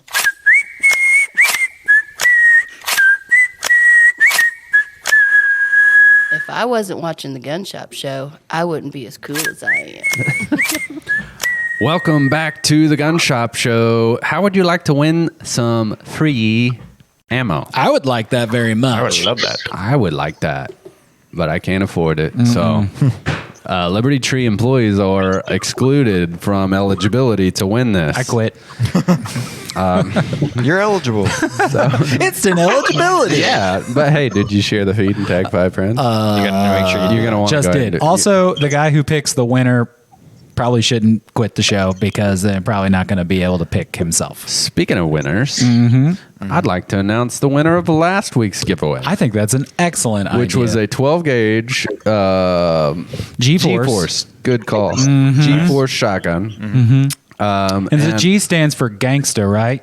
That gangsta force. I'm guessing probably not. Not with a hard R, with an A, gangsta. Right. It's the rap album version. So that winner is Mr. Drumroll. Classic drum roll. Could you fill it in? It's not a very full drum roll. There we go. Double. We can do the jazz version. Mr. Gene Martin. Yay! Congratulations, Mr. Gene Martin. Thank you for sharing the show. Didn't he used to have a variety show? Yes. Are we thinking of some other Martin, like Dean Martin? That's Gene's cousin, Dean Martin. Yeah. A lot of people don't know this. It's actually Gene that wrote all of the songs and skits in place. Yeah, Dean's just a glory. He stole all that glory. He actually he was just lip syncing it, and Gene was doing all of the singing. Excellent lip syncer, by the way. Accurate. One of the best I've ever known. Speaking of that, I'd like to point out, we were talking about strategy in the last segment, and I think food and music are two things that make people come together peacefully. Humor is another one of those things, and one of the things, that's why we like to have fun. Not why we like to have fun, but we like to have fun. And hopefully, we can draw people in. And we have had some folks come watch the show or say, we're not into guns at all, but your show is welcoming. Maybe some more of that sort of thing, pairing food with guns, making them seem less threatening. Come on down to the barbecue and check out this handgun while you're at it. Might disarm folks a little more than just trying to force them into being. I imagine like you're grilling and using your gun as a spatula. There you go. See? They can't help but look at it. You have a spit made out of a rifle. You're like, have you ever seen a pork chop this thick? And then you're like, ooh, I couldn't help but notice you were looking at my pistol. Right. It's an instant segue. You're like, I sold that straight off a sirloin. So I want to take the premise you just floated, Trevor, but I think what maybe we should as a community actually develop an offensive game plan. And before I've thought, let's do this legislation wise, like let's try to decriminalize or deregulate suppressors. And that's an okay idea, but I'm thinking, as Mike well knows, joining us from Northern Ireland, that as much of a legal battle as this is, it's really a cultural discussion. Yeah. You know, embedding either the right beliefs or what we think are the wrong beliefs into the culture. And some of that exists already, but we have to tip it. We have to spread it. So what do you think about a strategy where we identify a list of influential people? It's so easy to, so we do it with celebrities. If they come out and they're pro-gun, we're like, look what Tom Selleck said, you know, and then we're all about it. If they say anything remotely negative to guns, we're like, well, screw that guy. He's a Hollywood. He's out of touch. He doesn't know anything. What if, though, there's got to be people who really personally believe in guns, or maybe even use guns, or they go on hunts, you know, somebody that everyone would know and maybe respect. Why don't we identify those people? Start conversations, anybody that has a connection to them, and say, hey, you need to come out publicly in favor of gun ownership. And they say, well, you know, I believe in it, but it's a dangerous topic and it could hurt my career. Why don't we lean on those people to say, you know, you look at someone like Joe Rogan, who's mostly liberal, right? But he's got a huge following. I mean, he's described as Oprah for men. People respect what he has to say, and he believes in hunting, for example. And he doesn't always take a stance on guns that I know of. I don't really listen to all of his content, but he's someone we should lean on to say, become all the way pro-Second Amendment. And maybe build a list of different tiers. Because it could just be in your own community, you know, someone who maybe they don't have a international celebrity following, but people respect them and they have some influence on local government, local decision making. Like, take them shooting, get them involved, get them, if they don't already have a pro stance, make a concerted effort to bring them into the tent and turn them into an advocate, and track our progress along the way. What you're touching on, Eli, kind of sounds like grassroots to me. And grassroots campaigns have always seemed to be the most powerful forms of campaigns, especially if they're executed correctly. You know, I mean, changing the hearts and minds of the local people is going to affect government more than if you just walk into Congress and start trying to lobby as if you'd never even lobbied before. What do you think about that premise, Mike? I think you're onto something. It's baby steps, you know, and getting people that are in the public eye to talk about it more. I guess it's about normalization, isn't it? Yeah. It's like your media and our media, especially the UK media, they're very anti-gun, and you can see the damage that's done to the psyche of the UK population over 20 or 30 years. People here are scared to death of firearms in general. You know, sure, only recently there was a murder with a crossbow, and you can legally buy a crossbow here without a license. Now, as soon as this murder happened, there was a petition started that it petitioned government to ban crossbows or to license them. You know, that's the UK population's go-to thing. As soon as something bad happens, you ban the object used to cause harm rather than focus on the person that misused the tool, you know?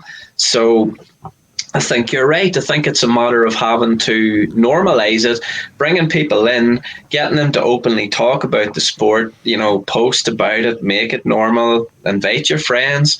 It's like our group, the Owner Rights Cooperative, it's the group I set up in response to the disabled shooters' rifles being taken from them.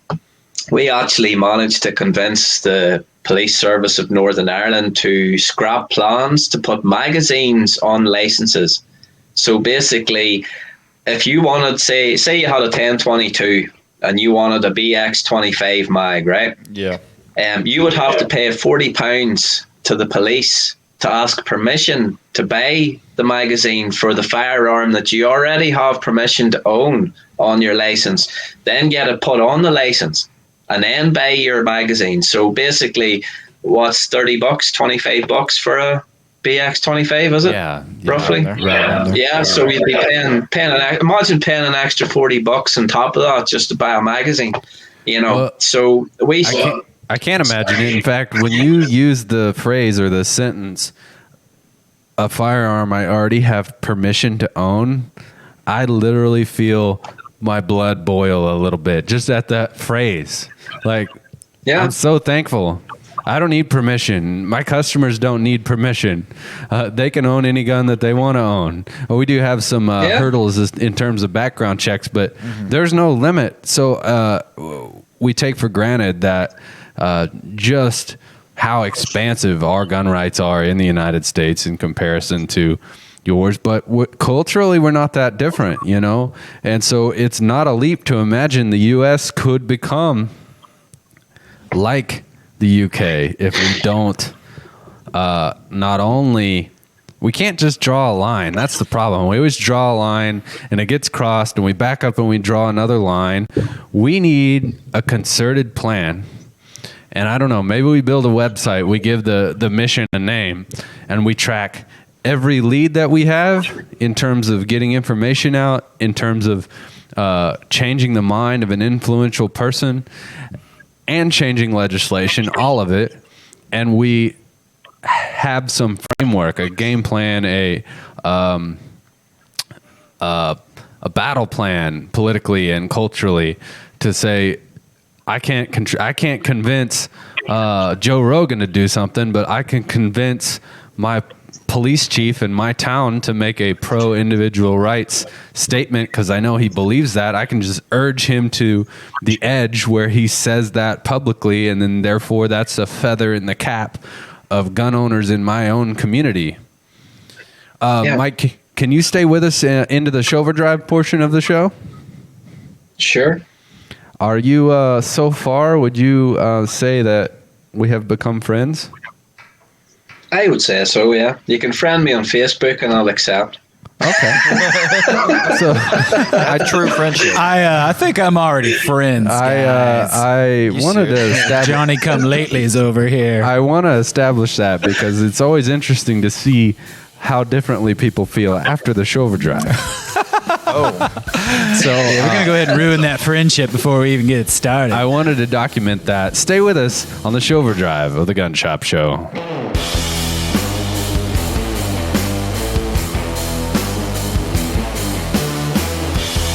Kids are curious by nature. Do your part to prevent unwanted tragedy from striking in your home by doing these simple tasks. Consider gun locks and/or gun safes for storage of firearms. Don't leave your guns unattended where children could reach them. Discuss with your children the rules of firearm safety. Sign your kids up for hunter safety classes. Firearm safety in the household is your responsibility. Do your part to prevent unwanted tragedy from striking in your home. For more information, visit JasperCountySheriff.org. Buckle up, because belts just got better. With Core Essentials, the perfect fit every time. With 40+ sizing positions. Styles for any situation. Whether in the boardroom crushing sales and taking names, on your next adventure, in the great outdoors, or when you're done for the day and ready to relax. Get your perfect fit with Core Essentials. The Gun Shop Show, brought to you by Little Old Ladies. They're little, and they're old. They're little old ladies.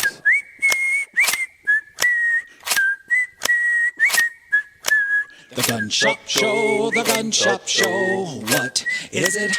We don't know. The Gun Shop Show, the Gun Shop Show. Here we go, it's the Gun Shop Show. Here we go. It's the Shower Drive of the Gun Shop Show. Hey, Logan? Yeah, what's up? I was just checking to see if you were still here. I'm here. You haven't said much today. No, I haven't. He's mad at you. I'm mad that we haven't had a zip cam. Oh, you've done. You're just a little. You're letting your constituents down there, man. Can I get a little bit of dramatic music? Yeah. Hang on a second here. Here, type in on YouTube. Type in dramatic gopher. Dramatic gopher. Yeah. Okay. Dramatic gopher. Let's see. How do I use This YouTube? sounds like a hillbilly thing. Yeah. Super hillbilly. Or it might be serious gopher, but I think you're good. Dramatic gopher. Yep. Okay. You ready? Nope. Tell me when you're ready. We need audio. Okay. I have to unmute it. Are you ready? Just need the audio. I think he's ready. Okay. Yeah. 3, 2, 1, go.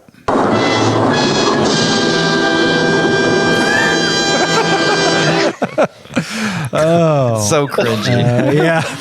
Hey, you get an A for effort on that one. you miss 100% of the shots you don't Dude, you just took it at me. I was had gonna say it. I know. No idea You what know. you were talking about when you said Oh, dramatic man. gopher. Wayne but I've seen it so Gretzky, many Michael times. Scott, Trevor Smith. I get that third level. I'll take it. Yeah. I'll be third to those two. One of them being fiction, that is. I was just having a thought. Mike Lindsay from Northern Ireland. I wanna. Let's not call it playing a game, but truth or dare style question. Oh. Okay. Let's just be totally honest. Take something that, and I'll let you go first. Take something that Irish people might think about American culture, like or some tradition that they do that may just be well, you know what? I'll go first. I'll give you an example. So generally people in the United States are not that in touch with their Irish heritage, even if they have an Irish lineage, right? Except for when it's really time to get drunk on St. Patrick's Day. And then they've been Irish the whole time. So that's one of the uncool things that we do with our tie-in to Ireland. So is there anything that in the inverse of that? You guys do anything crazy? What, like American traditions over here? Yeah. You have any Americans over there that emphasize their American heritage when holidays come around? Well, yeah, I used to coach American football, so there was a lot of people who would celebrate Thanksgiving, for example, which was pretty nice. It's nice to have a big, meal just before Christmas, I think. Mm-hmm. And pumpkin pie, that's something I've never tried before, and I have to say, that's delicious. Root Oh, it's beer, excellent. fantastic. Yeah. Even better Yeah. than custard, So- I can tell you that. Oh yeah, but, you used to have some nice traditions, but sure, again, sure, Thanksgiving's being seen as controversial now, is it not? Is it? Yeah, that's true because it's viewed as possibly disadvantageous to the native people. Well, the Native American that exists within me doesn't care. He's over it. Also, it seems like it was very direct to me on that whole Irish thing, man. I had a drinking problem. I'm over it now.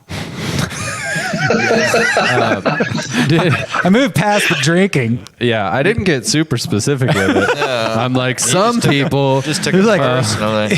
What's the holiday? I forget it. What did you say? The St. Patrick's Day? Yeah. I celebrated St. Patrick's Day for a decade. Did you really? No.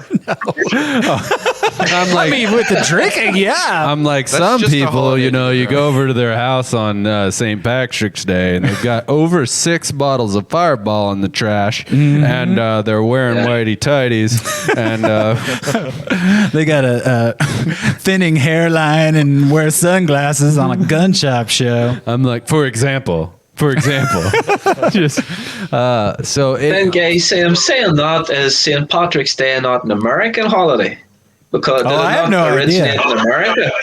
Yeah, I think it was for the settlers who felt homesick, and then they would celebrate St. Patrick's Day. So it's actually an American holiday that's been brought over to Ireland, and then reclaimed as Irish. And Americans now think it's Irish. I think I remember reading an article on that. this Yeah, year. I'm just your typical American. So St. Patrick's Day is not too much of a thing. Well, it is and it isn't, because where I'm from, it's very binary. You have a Irish Republican side and a British loyalist side. Politically speaking, it's quite binary. So you have one side of the community really celebrates St. Patrick's Day. Then you have the other side of the community celebrates the 12th of July, which commemorates the Battle of the Boyne in 1690. that's where you have the orange parades and, that kind of carry on. So both sides of the community get to bang a drum down the street. So everybody's equal. Good. I'm glad that, I think we need those traditions as human beings. And, I actually like a good cultural tradition, even if we don't always know all the roots of it. Like, it's still very human to get together and be like, oh, we're celebrating this thing. Yeah. But there seems to be this unhealthy relationship with alcoholism and holidays in the United States. Big time. It's like no one really cares, I don't think, in Mexico about Cinco de Mayo. But I'll tell you, Anheuser-Busch wants Cinco de Mayo to be a thing because oh yeah, dude, people who look like me walking around like Cinco de Mayo. Let's get some chips and sauce and get wasted. Yeah, they don't know nothing about Mexico. This is America. Find any reason to drink. Yeah, that's true. Right. Well, it Especially justifies the drinking because they're already It drinking. doesn't even have to be a holiday. Just any sporting event is a reason to get drunk. Oh yeah, that's true. Mm-hmm. Do you guys have fireworks in Ireland? We do. You have to ask permission from the police to buy the fireworks, but yes, we have fireworks, and you can generally let them off on certain days. Do you have to have a reason to buy the fireworks?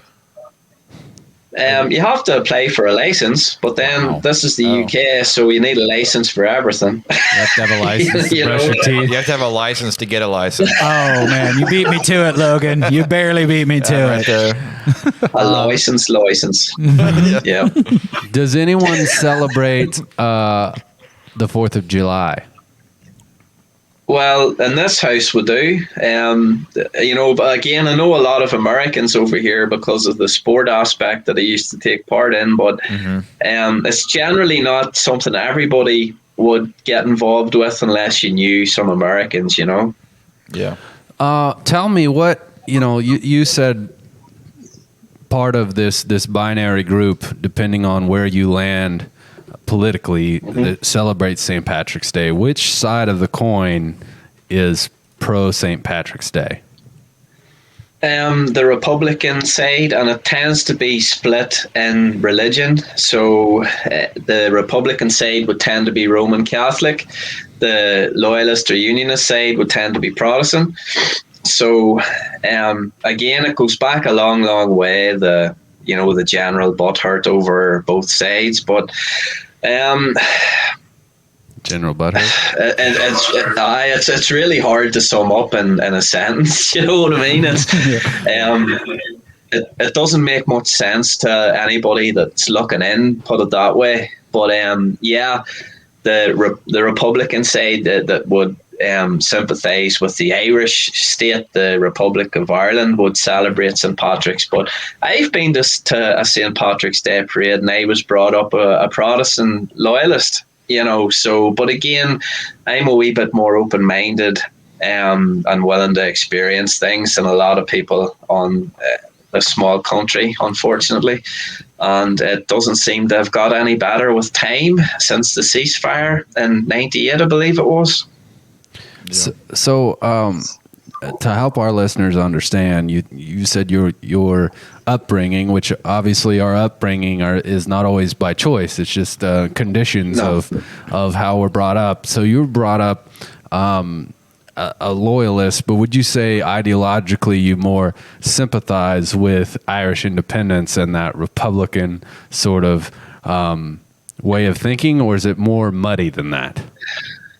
I'd say it's more muddy, to be honest. I like being a UK citizen, but the beauty of Northern Ireland is that during the ceasefire it was made possible that you can become a Republic of Ireland citizen as well, so you can hold 2 passports if you want. So obviously the Republic of Ireland is still part of the EU, so if I wanted to travel across Europe without going through any borders, I would bring an Irish passport. If I wasn't worried about that, I generally use my British passport. So it's a funny situation, and a lot of blood was spilled over it, and there's still people who think like they're in the 1970s and nothing's changed. Do I sympathize with the Republican cause? I can see their point.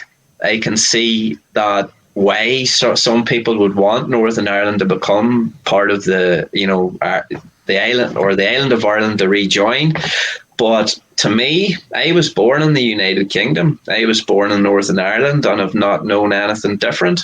Do you know what I mean? I think there's a lot of people who hold on to the past and things that have happened in the past in order to get oppression points or to feel like victims themselves. You get this in all aspects of society, be it black skin or gay or straight or whatever.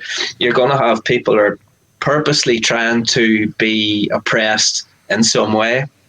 And I feel that in Northern Ireland, there's a lot of people who are holding on to that past aggression, and they'll never be able to look forward because they're too busy looking behind them, if you know what I'm saying. It's so interesting how compartmentalized those ideas are.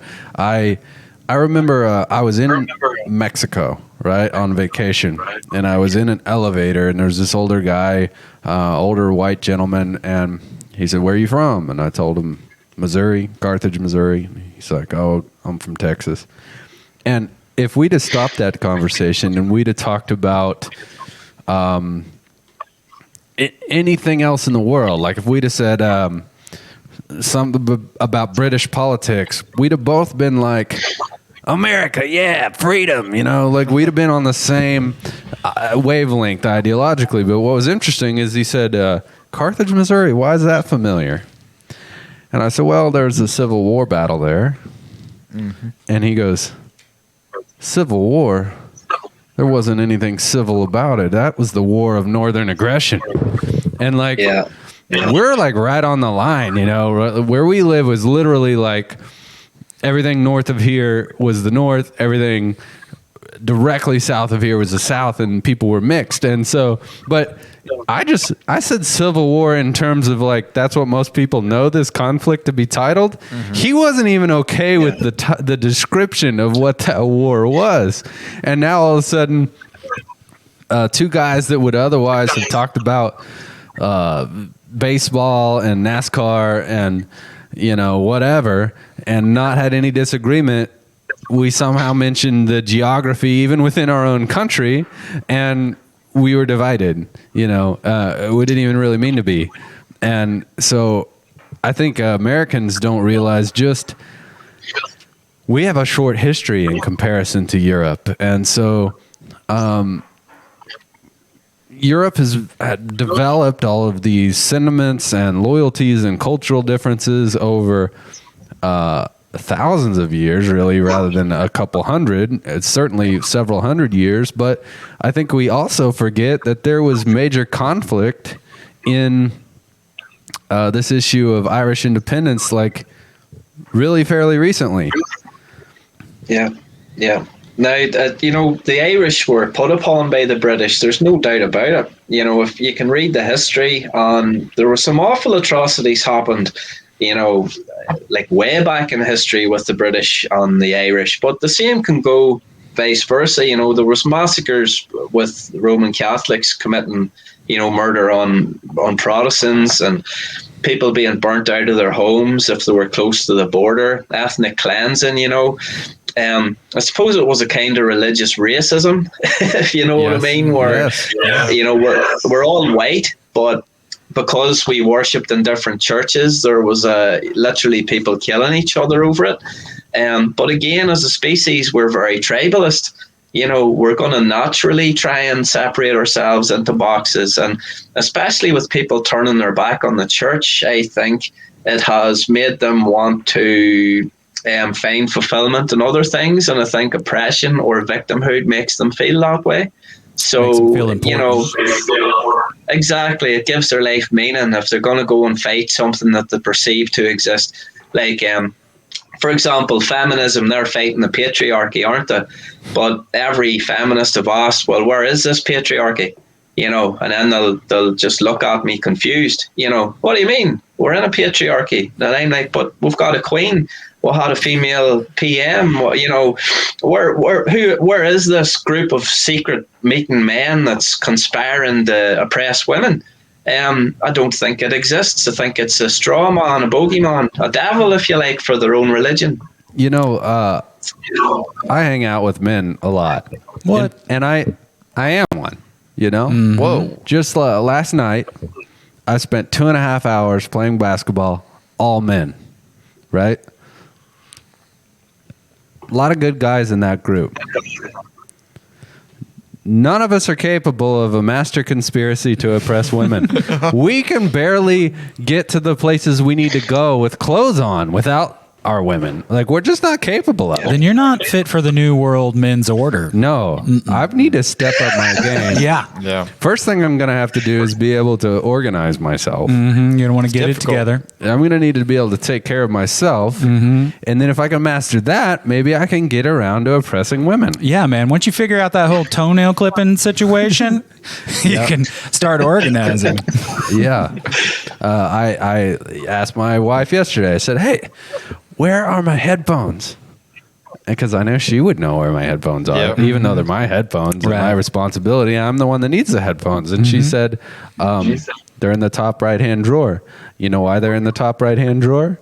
I said, I have no idea. She said, because you left them by the sink for like 4 days, and then I had to put them in the drawer. I said, right next to the sink seemed like a great place for a set of expensive Bluetooth headphones. And you would have found them there had they been left there. Yeah, but what I'm saying is, I can't even find my headphones. I definitely don't have time to have a conspiracy against women. Well, I'll tell you what, man. I won't send out the invite to the New World Men's Order. Yeah, you're just not cut out. Let's work on that. Mm-hmm. You want to? Let's have a second show overdrive that is all about the patriarchy, and we'll just figure out ways to patriarch. Oh yeah, as a verb. Right. Well, as long as we get ID cards made out, you know, like, do you follow the Hodge twins by any chance? I've seen a little bit of their content. Have you seen the cards they brought out? I don't think white so. Privilege I'm gonna have cards? to. No, I haven't. It's literally a credit card with white privilege written on it. Yeah, I have seen that. Yeah. I'll see if I can find it here. 10% off at Walmart.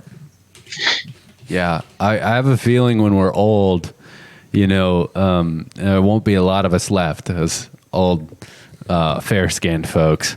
We'll just be this, like... almonds. An attraction. So you won't get to participate, Logan. No, I won't. Why not? No, Why? no. Why? Because too much What? collagen. Much. You think his arm hair got that dark on? Look at this. Yeah, I mean he's. Oh, yep. You don't qualify. Too much hair on your arms. Right here, my white side. No, he's going to start doing Brazilian wax. Well, wait, no, that's a different area of the body. But he's going to start waxing his arms so he can be in our exclusive You know how crazy group. it is when someone puts tape on my arm and rips it off? There's like a chunk of hair, but you can't tell that any hair was removed. He goes, gets his haircuts, and gets his arms thinned. Yeah, like.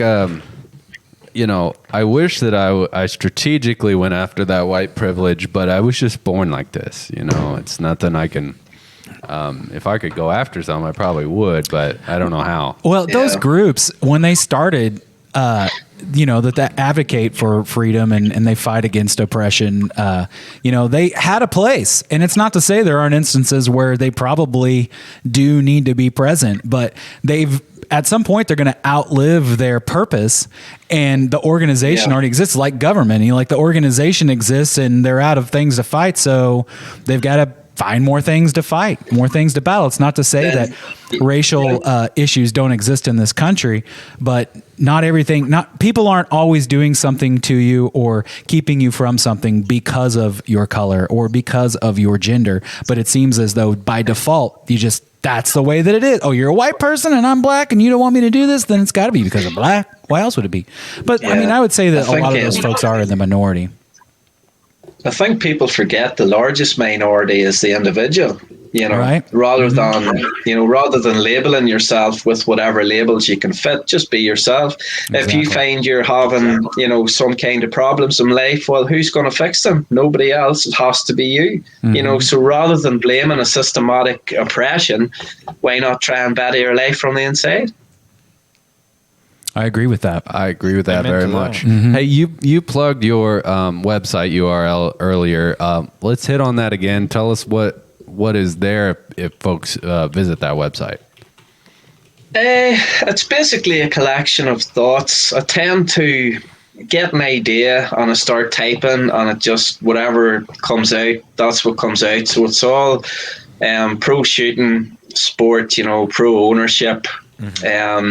I've put on a couple of, I do a Mike's question of the week on my Facebook page. So that's where I publish, like I said earlier, the text of an angry comment or email and remove their names. I've got a few collections on there that I thought were particularly humorous or I got good hits on. Mike-Lindsay.co.uk if you just want to check it out. I think it would be good for Americans to go there to get some context. So, in the United States, if you're pro-gun,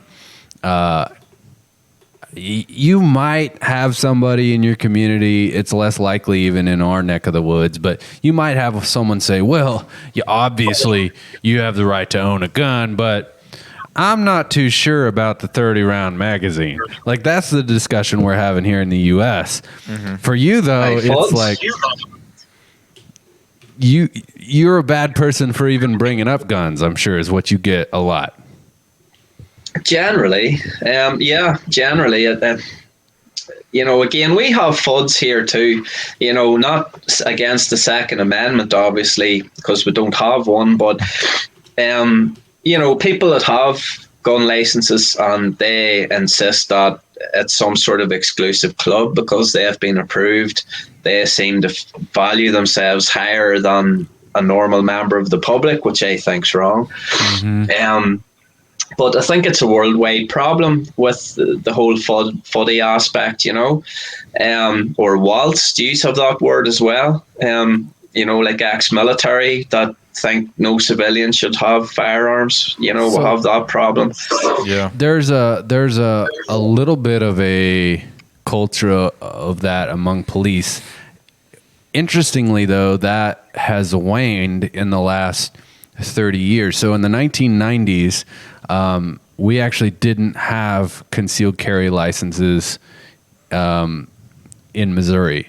So as those became proposed to allow concealed carry, the biggest opponent at the time was the Fraternal Order of Police. And a good portion, maybe half of police officers didn't think it was a good idea. They thought it would be dangerous for them and their job. They thought it would result in more violence. And I even knew some old timers who were pretty conservative, overall, believed in the Second Amendment. But they told me when they first proposed this, I thought it was just going to be too much. Too many people with guns. The general public shouldn't have them on their person all of the time. I just thought it was going to end bad, but reality proved me wrong. And now they're very pro-gun. They worked a job now knowing every time that they interact with the public, there's a chance, in fact, a good likelihood that they're carrying a gun. And we did not see an increase in violent crime. In fact, in almost every case, we saw a decrease in violent crime. You touched on it earlier, and I meant to expand on it. There's been some pretty in-depth studies that have indicated roughly 90-1, roughly 90 times a firearm is used to deter crime than compared to being actually used in a crime. And that is among reported incidents. So that's when somebody calls the police and said, hey, this crazy guy tried to get in my house and I pulled out a gun and he ran off. 90-1 in the times that we know about. We don't even know about. See, when someone gets shot, the police get called eventually almost every time, right? It'd be almost no instance where someone suffers a gunshot wound and the police don't find out. Either the hospital calls or the victim calls, or if they die, obviously the police get notified and that gets well documented. But not every case where someone tries an armed robbery or tries a mugging and someone pulls out a gun, there's some people who just choose not to call the police. And we don't even know those statistics. They probably tend to tip that to even more than 90 to 1. I don't really remember where I was going with that, but it's point. That makes sense, surely. You know, like if I say this to people here, if you were carrying, say you were carrying a Glock on your hip, open carry, and there was a thief in the park, the thief's not going to tackle the woman carrying the Glock, are they? They're going to tackle somebody that they think isn't going to fight back. So surely it's logical to say that if there's more legal firearms and more civilians carrying them, there's going to be less perpetuation of crime. It just makes sense. It's interesting how this global perspective has changed me a little bit. Last night, after dark, we saw a car in our neighborhood pull up to the middle of a block. It wasn't in front of any house. It was on like a side street again, and pulled over, left the car running, and the driver got out and walked across the street and through some yards and to where I couldn't see them. Very abnormal. Yeah. You know, obviously he's going to a house where he doesn't want to be seen, or going somewhere in this neighborhood for sure where he doesn't want his vehicle to be seen. So I grabbed my pump shotgun and I'm just sitting on the porch. I don't think he's coming to my house, but I'm just like, I don't know, this has red flags of criminal activity. But I had a thought that I hadn't had in a long time. I said, if indeed he came back and I had to use my gun in self-defense, I asked my wife, I said, how would I explain the fact that I was sitting on my porch with a shotgun? And she instantly said, because there was some shady guy in the neighborhood. Of course you're sitting on your porch with a shotgun. But I couldn't help but think in the UK, you don't even have to talk about a firearm. If that was a bat, if I saw a shady dude whose activity didn't line up with anything legitimate, and I went and sat on my porch or sat inside my house and picked up a bat, I might have a trouble justifying my actions because there was that premeditation of self-defense. But you can pre-plan for your self-defense without being on the offense. Yeah, but then I suppose if you use the bat on the thief, then they can say, well, it was premeditated violence, and they'll probably sue you. You know, the law tends to go on the side of the criminal in the UK in regards to self-defense. So there was a case of a guy not so long ago, opened fire on an intruder, and he went to prison. You know, even he got put out of his home and everything because of people protesting outside his house for, you know, defending himself. So it's a very different culture here, guys. Very different. I was going to say, you know, we have what's called the castle doctrine, which means if someone comes in your house, you don't even really need to know what their intent is. Like, pretty much they come through the door and they don't belong there, and you shoot them, it's on them. You know, it's pretty much. And we've had at least 4 instances that I know of in our immediate area where that exact thing happened. No arrest was made, no charges were filed, and those homeowners were, you know, just left to be. And that's such a stark contrast to what a lot of people throughout the world deal with. I had a friend who lived in Costa Rica for a couple of years, and he said there are some guns. You're allowed to have guns in Costa Rica, but you're not. If someone comes into your house and you defend yourself with a caliber larger than what they have, it's a crime. Like, how would you know? So if someone comes into your house with a 22 and they're trying to kill you, and you shoot them back with a 9mm, that's a crime. If you shoot them with an equal caliber, you're okay. It's just totally absurd. Yeah, that is absurd. That makes So absolutely they're no trying sense. they're trying to outlaw escalation of force by making the victim more of a victim. It would so That's appear. crazy. I mean, even in Mexico, there's some limited amounts of gun ownership, but they have the same thing. So I didn't even know this until I became a gun dealer. We saw a very consistent trend of Mexican Americans and people with Mexican heritage buying .38 Super caliber pistols, and I couldn't figure out why. So why, is this just a thing, within the gun community there? Well, what we learned later on is it's illegal for a private citizen to own the same caliber as police or military. It has nothing to do with firepower. They can have a more powerful round, and that's okay. You just can't have the exact same thing. So you're not allowed to own 45 or 9mm or any of the common calibers, so they all buy .38 Supers. It's just as lethal, but it's totally an illogical law. It makes no sense. Especially when you could buy 10mm. Or can they buy 10mm? Yeah, they can buy 10mm. It just doesn't make sense. Doesn't make any sense whatsoever. But then, when does firearm legislation ever do? Never does. Well, Mike, we've had an absolutely great time with you on the show. I feel like we didn't even probably get into everything that we could have, but we've had a great time, and your perspective has been very valuable for us and our listeners. Thanks, guys. Anytime, I'd be happy to come by.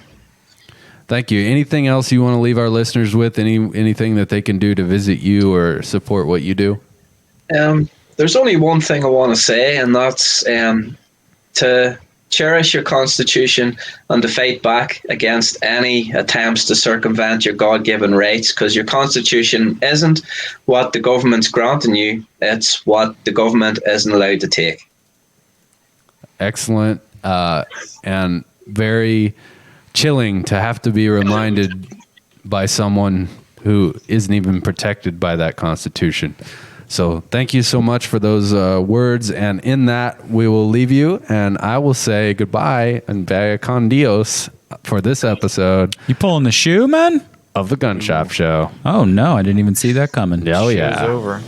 Shoe's over. So we're gonna wrap it up here. Hang out for a second. We're just gonna say some stuff. Yeah, we're gonna talk You for a guys little take while over. About the Yeah, gun Eli's checking out. Take us home. This has been the Gun Shop Show. Or something like that. I have no idea. I think something like that is the more applicable verbiage. Just waiting. Just waiting. I don't know why I'm waiting. Yeah. I've got this thing where after every episode there's like 1 second of a word that comes through. If anybody ever makes a video on the show. Oh yeah. Probably. There's some ridiculous stuff. Did Rip Van Tinkle make it in the show? I don't know. I don't remember. I bet you it could here in like a couple of seconds. You mean if someone said Rip Van Tinkle?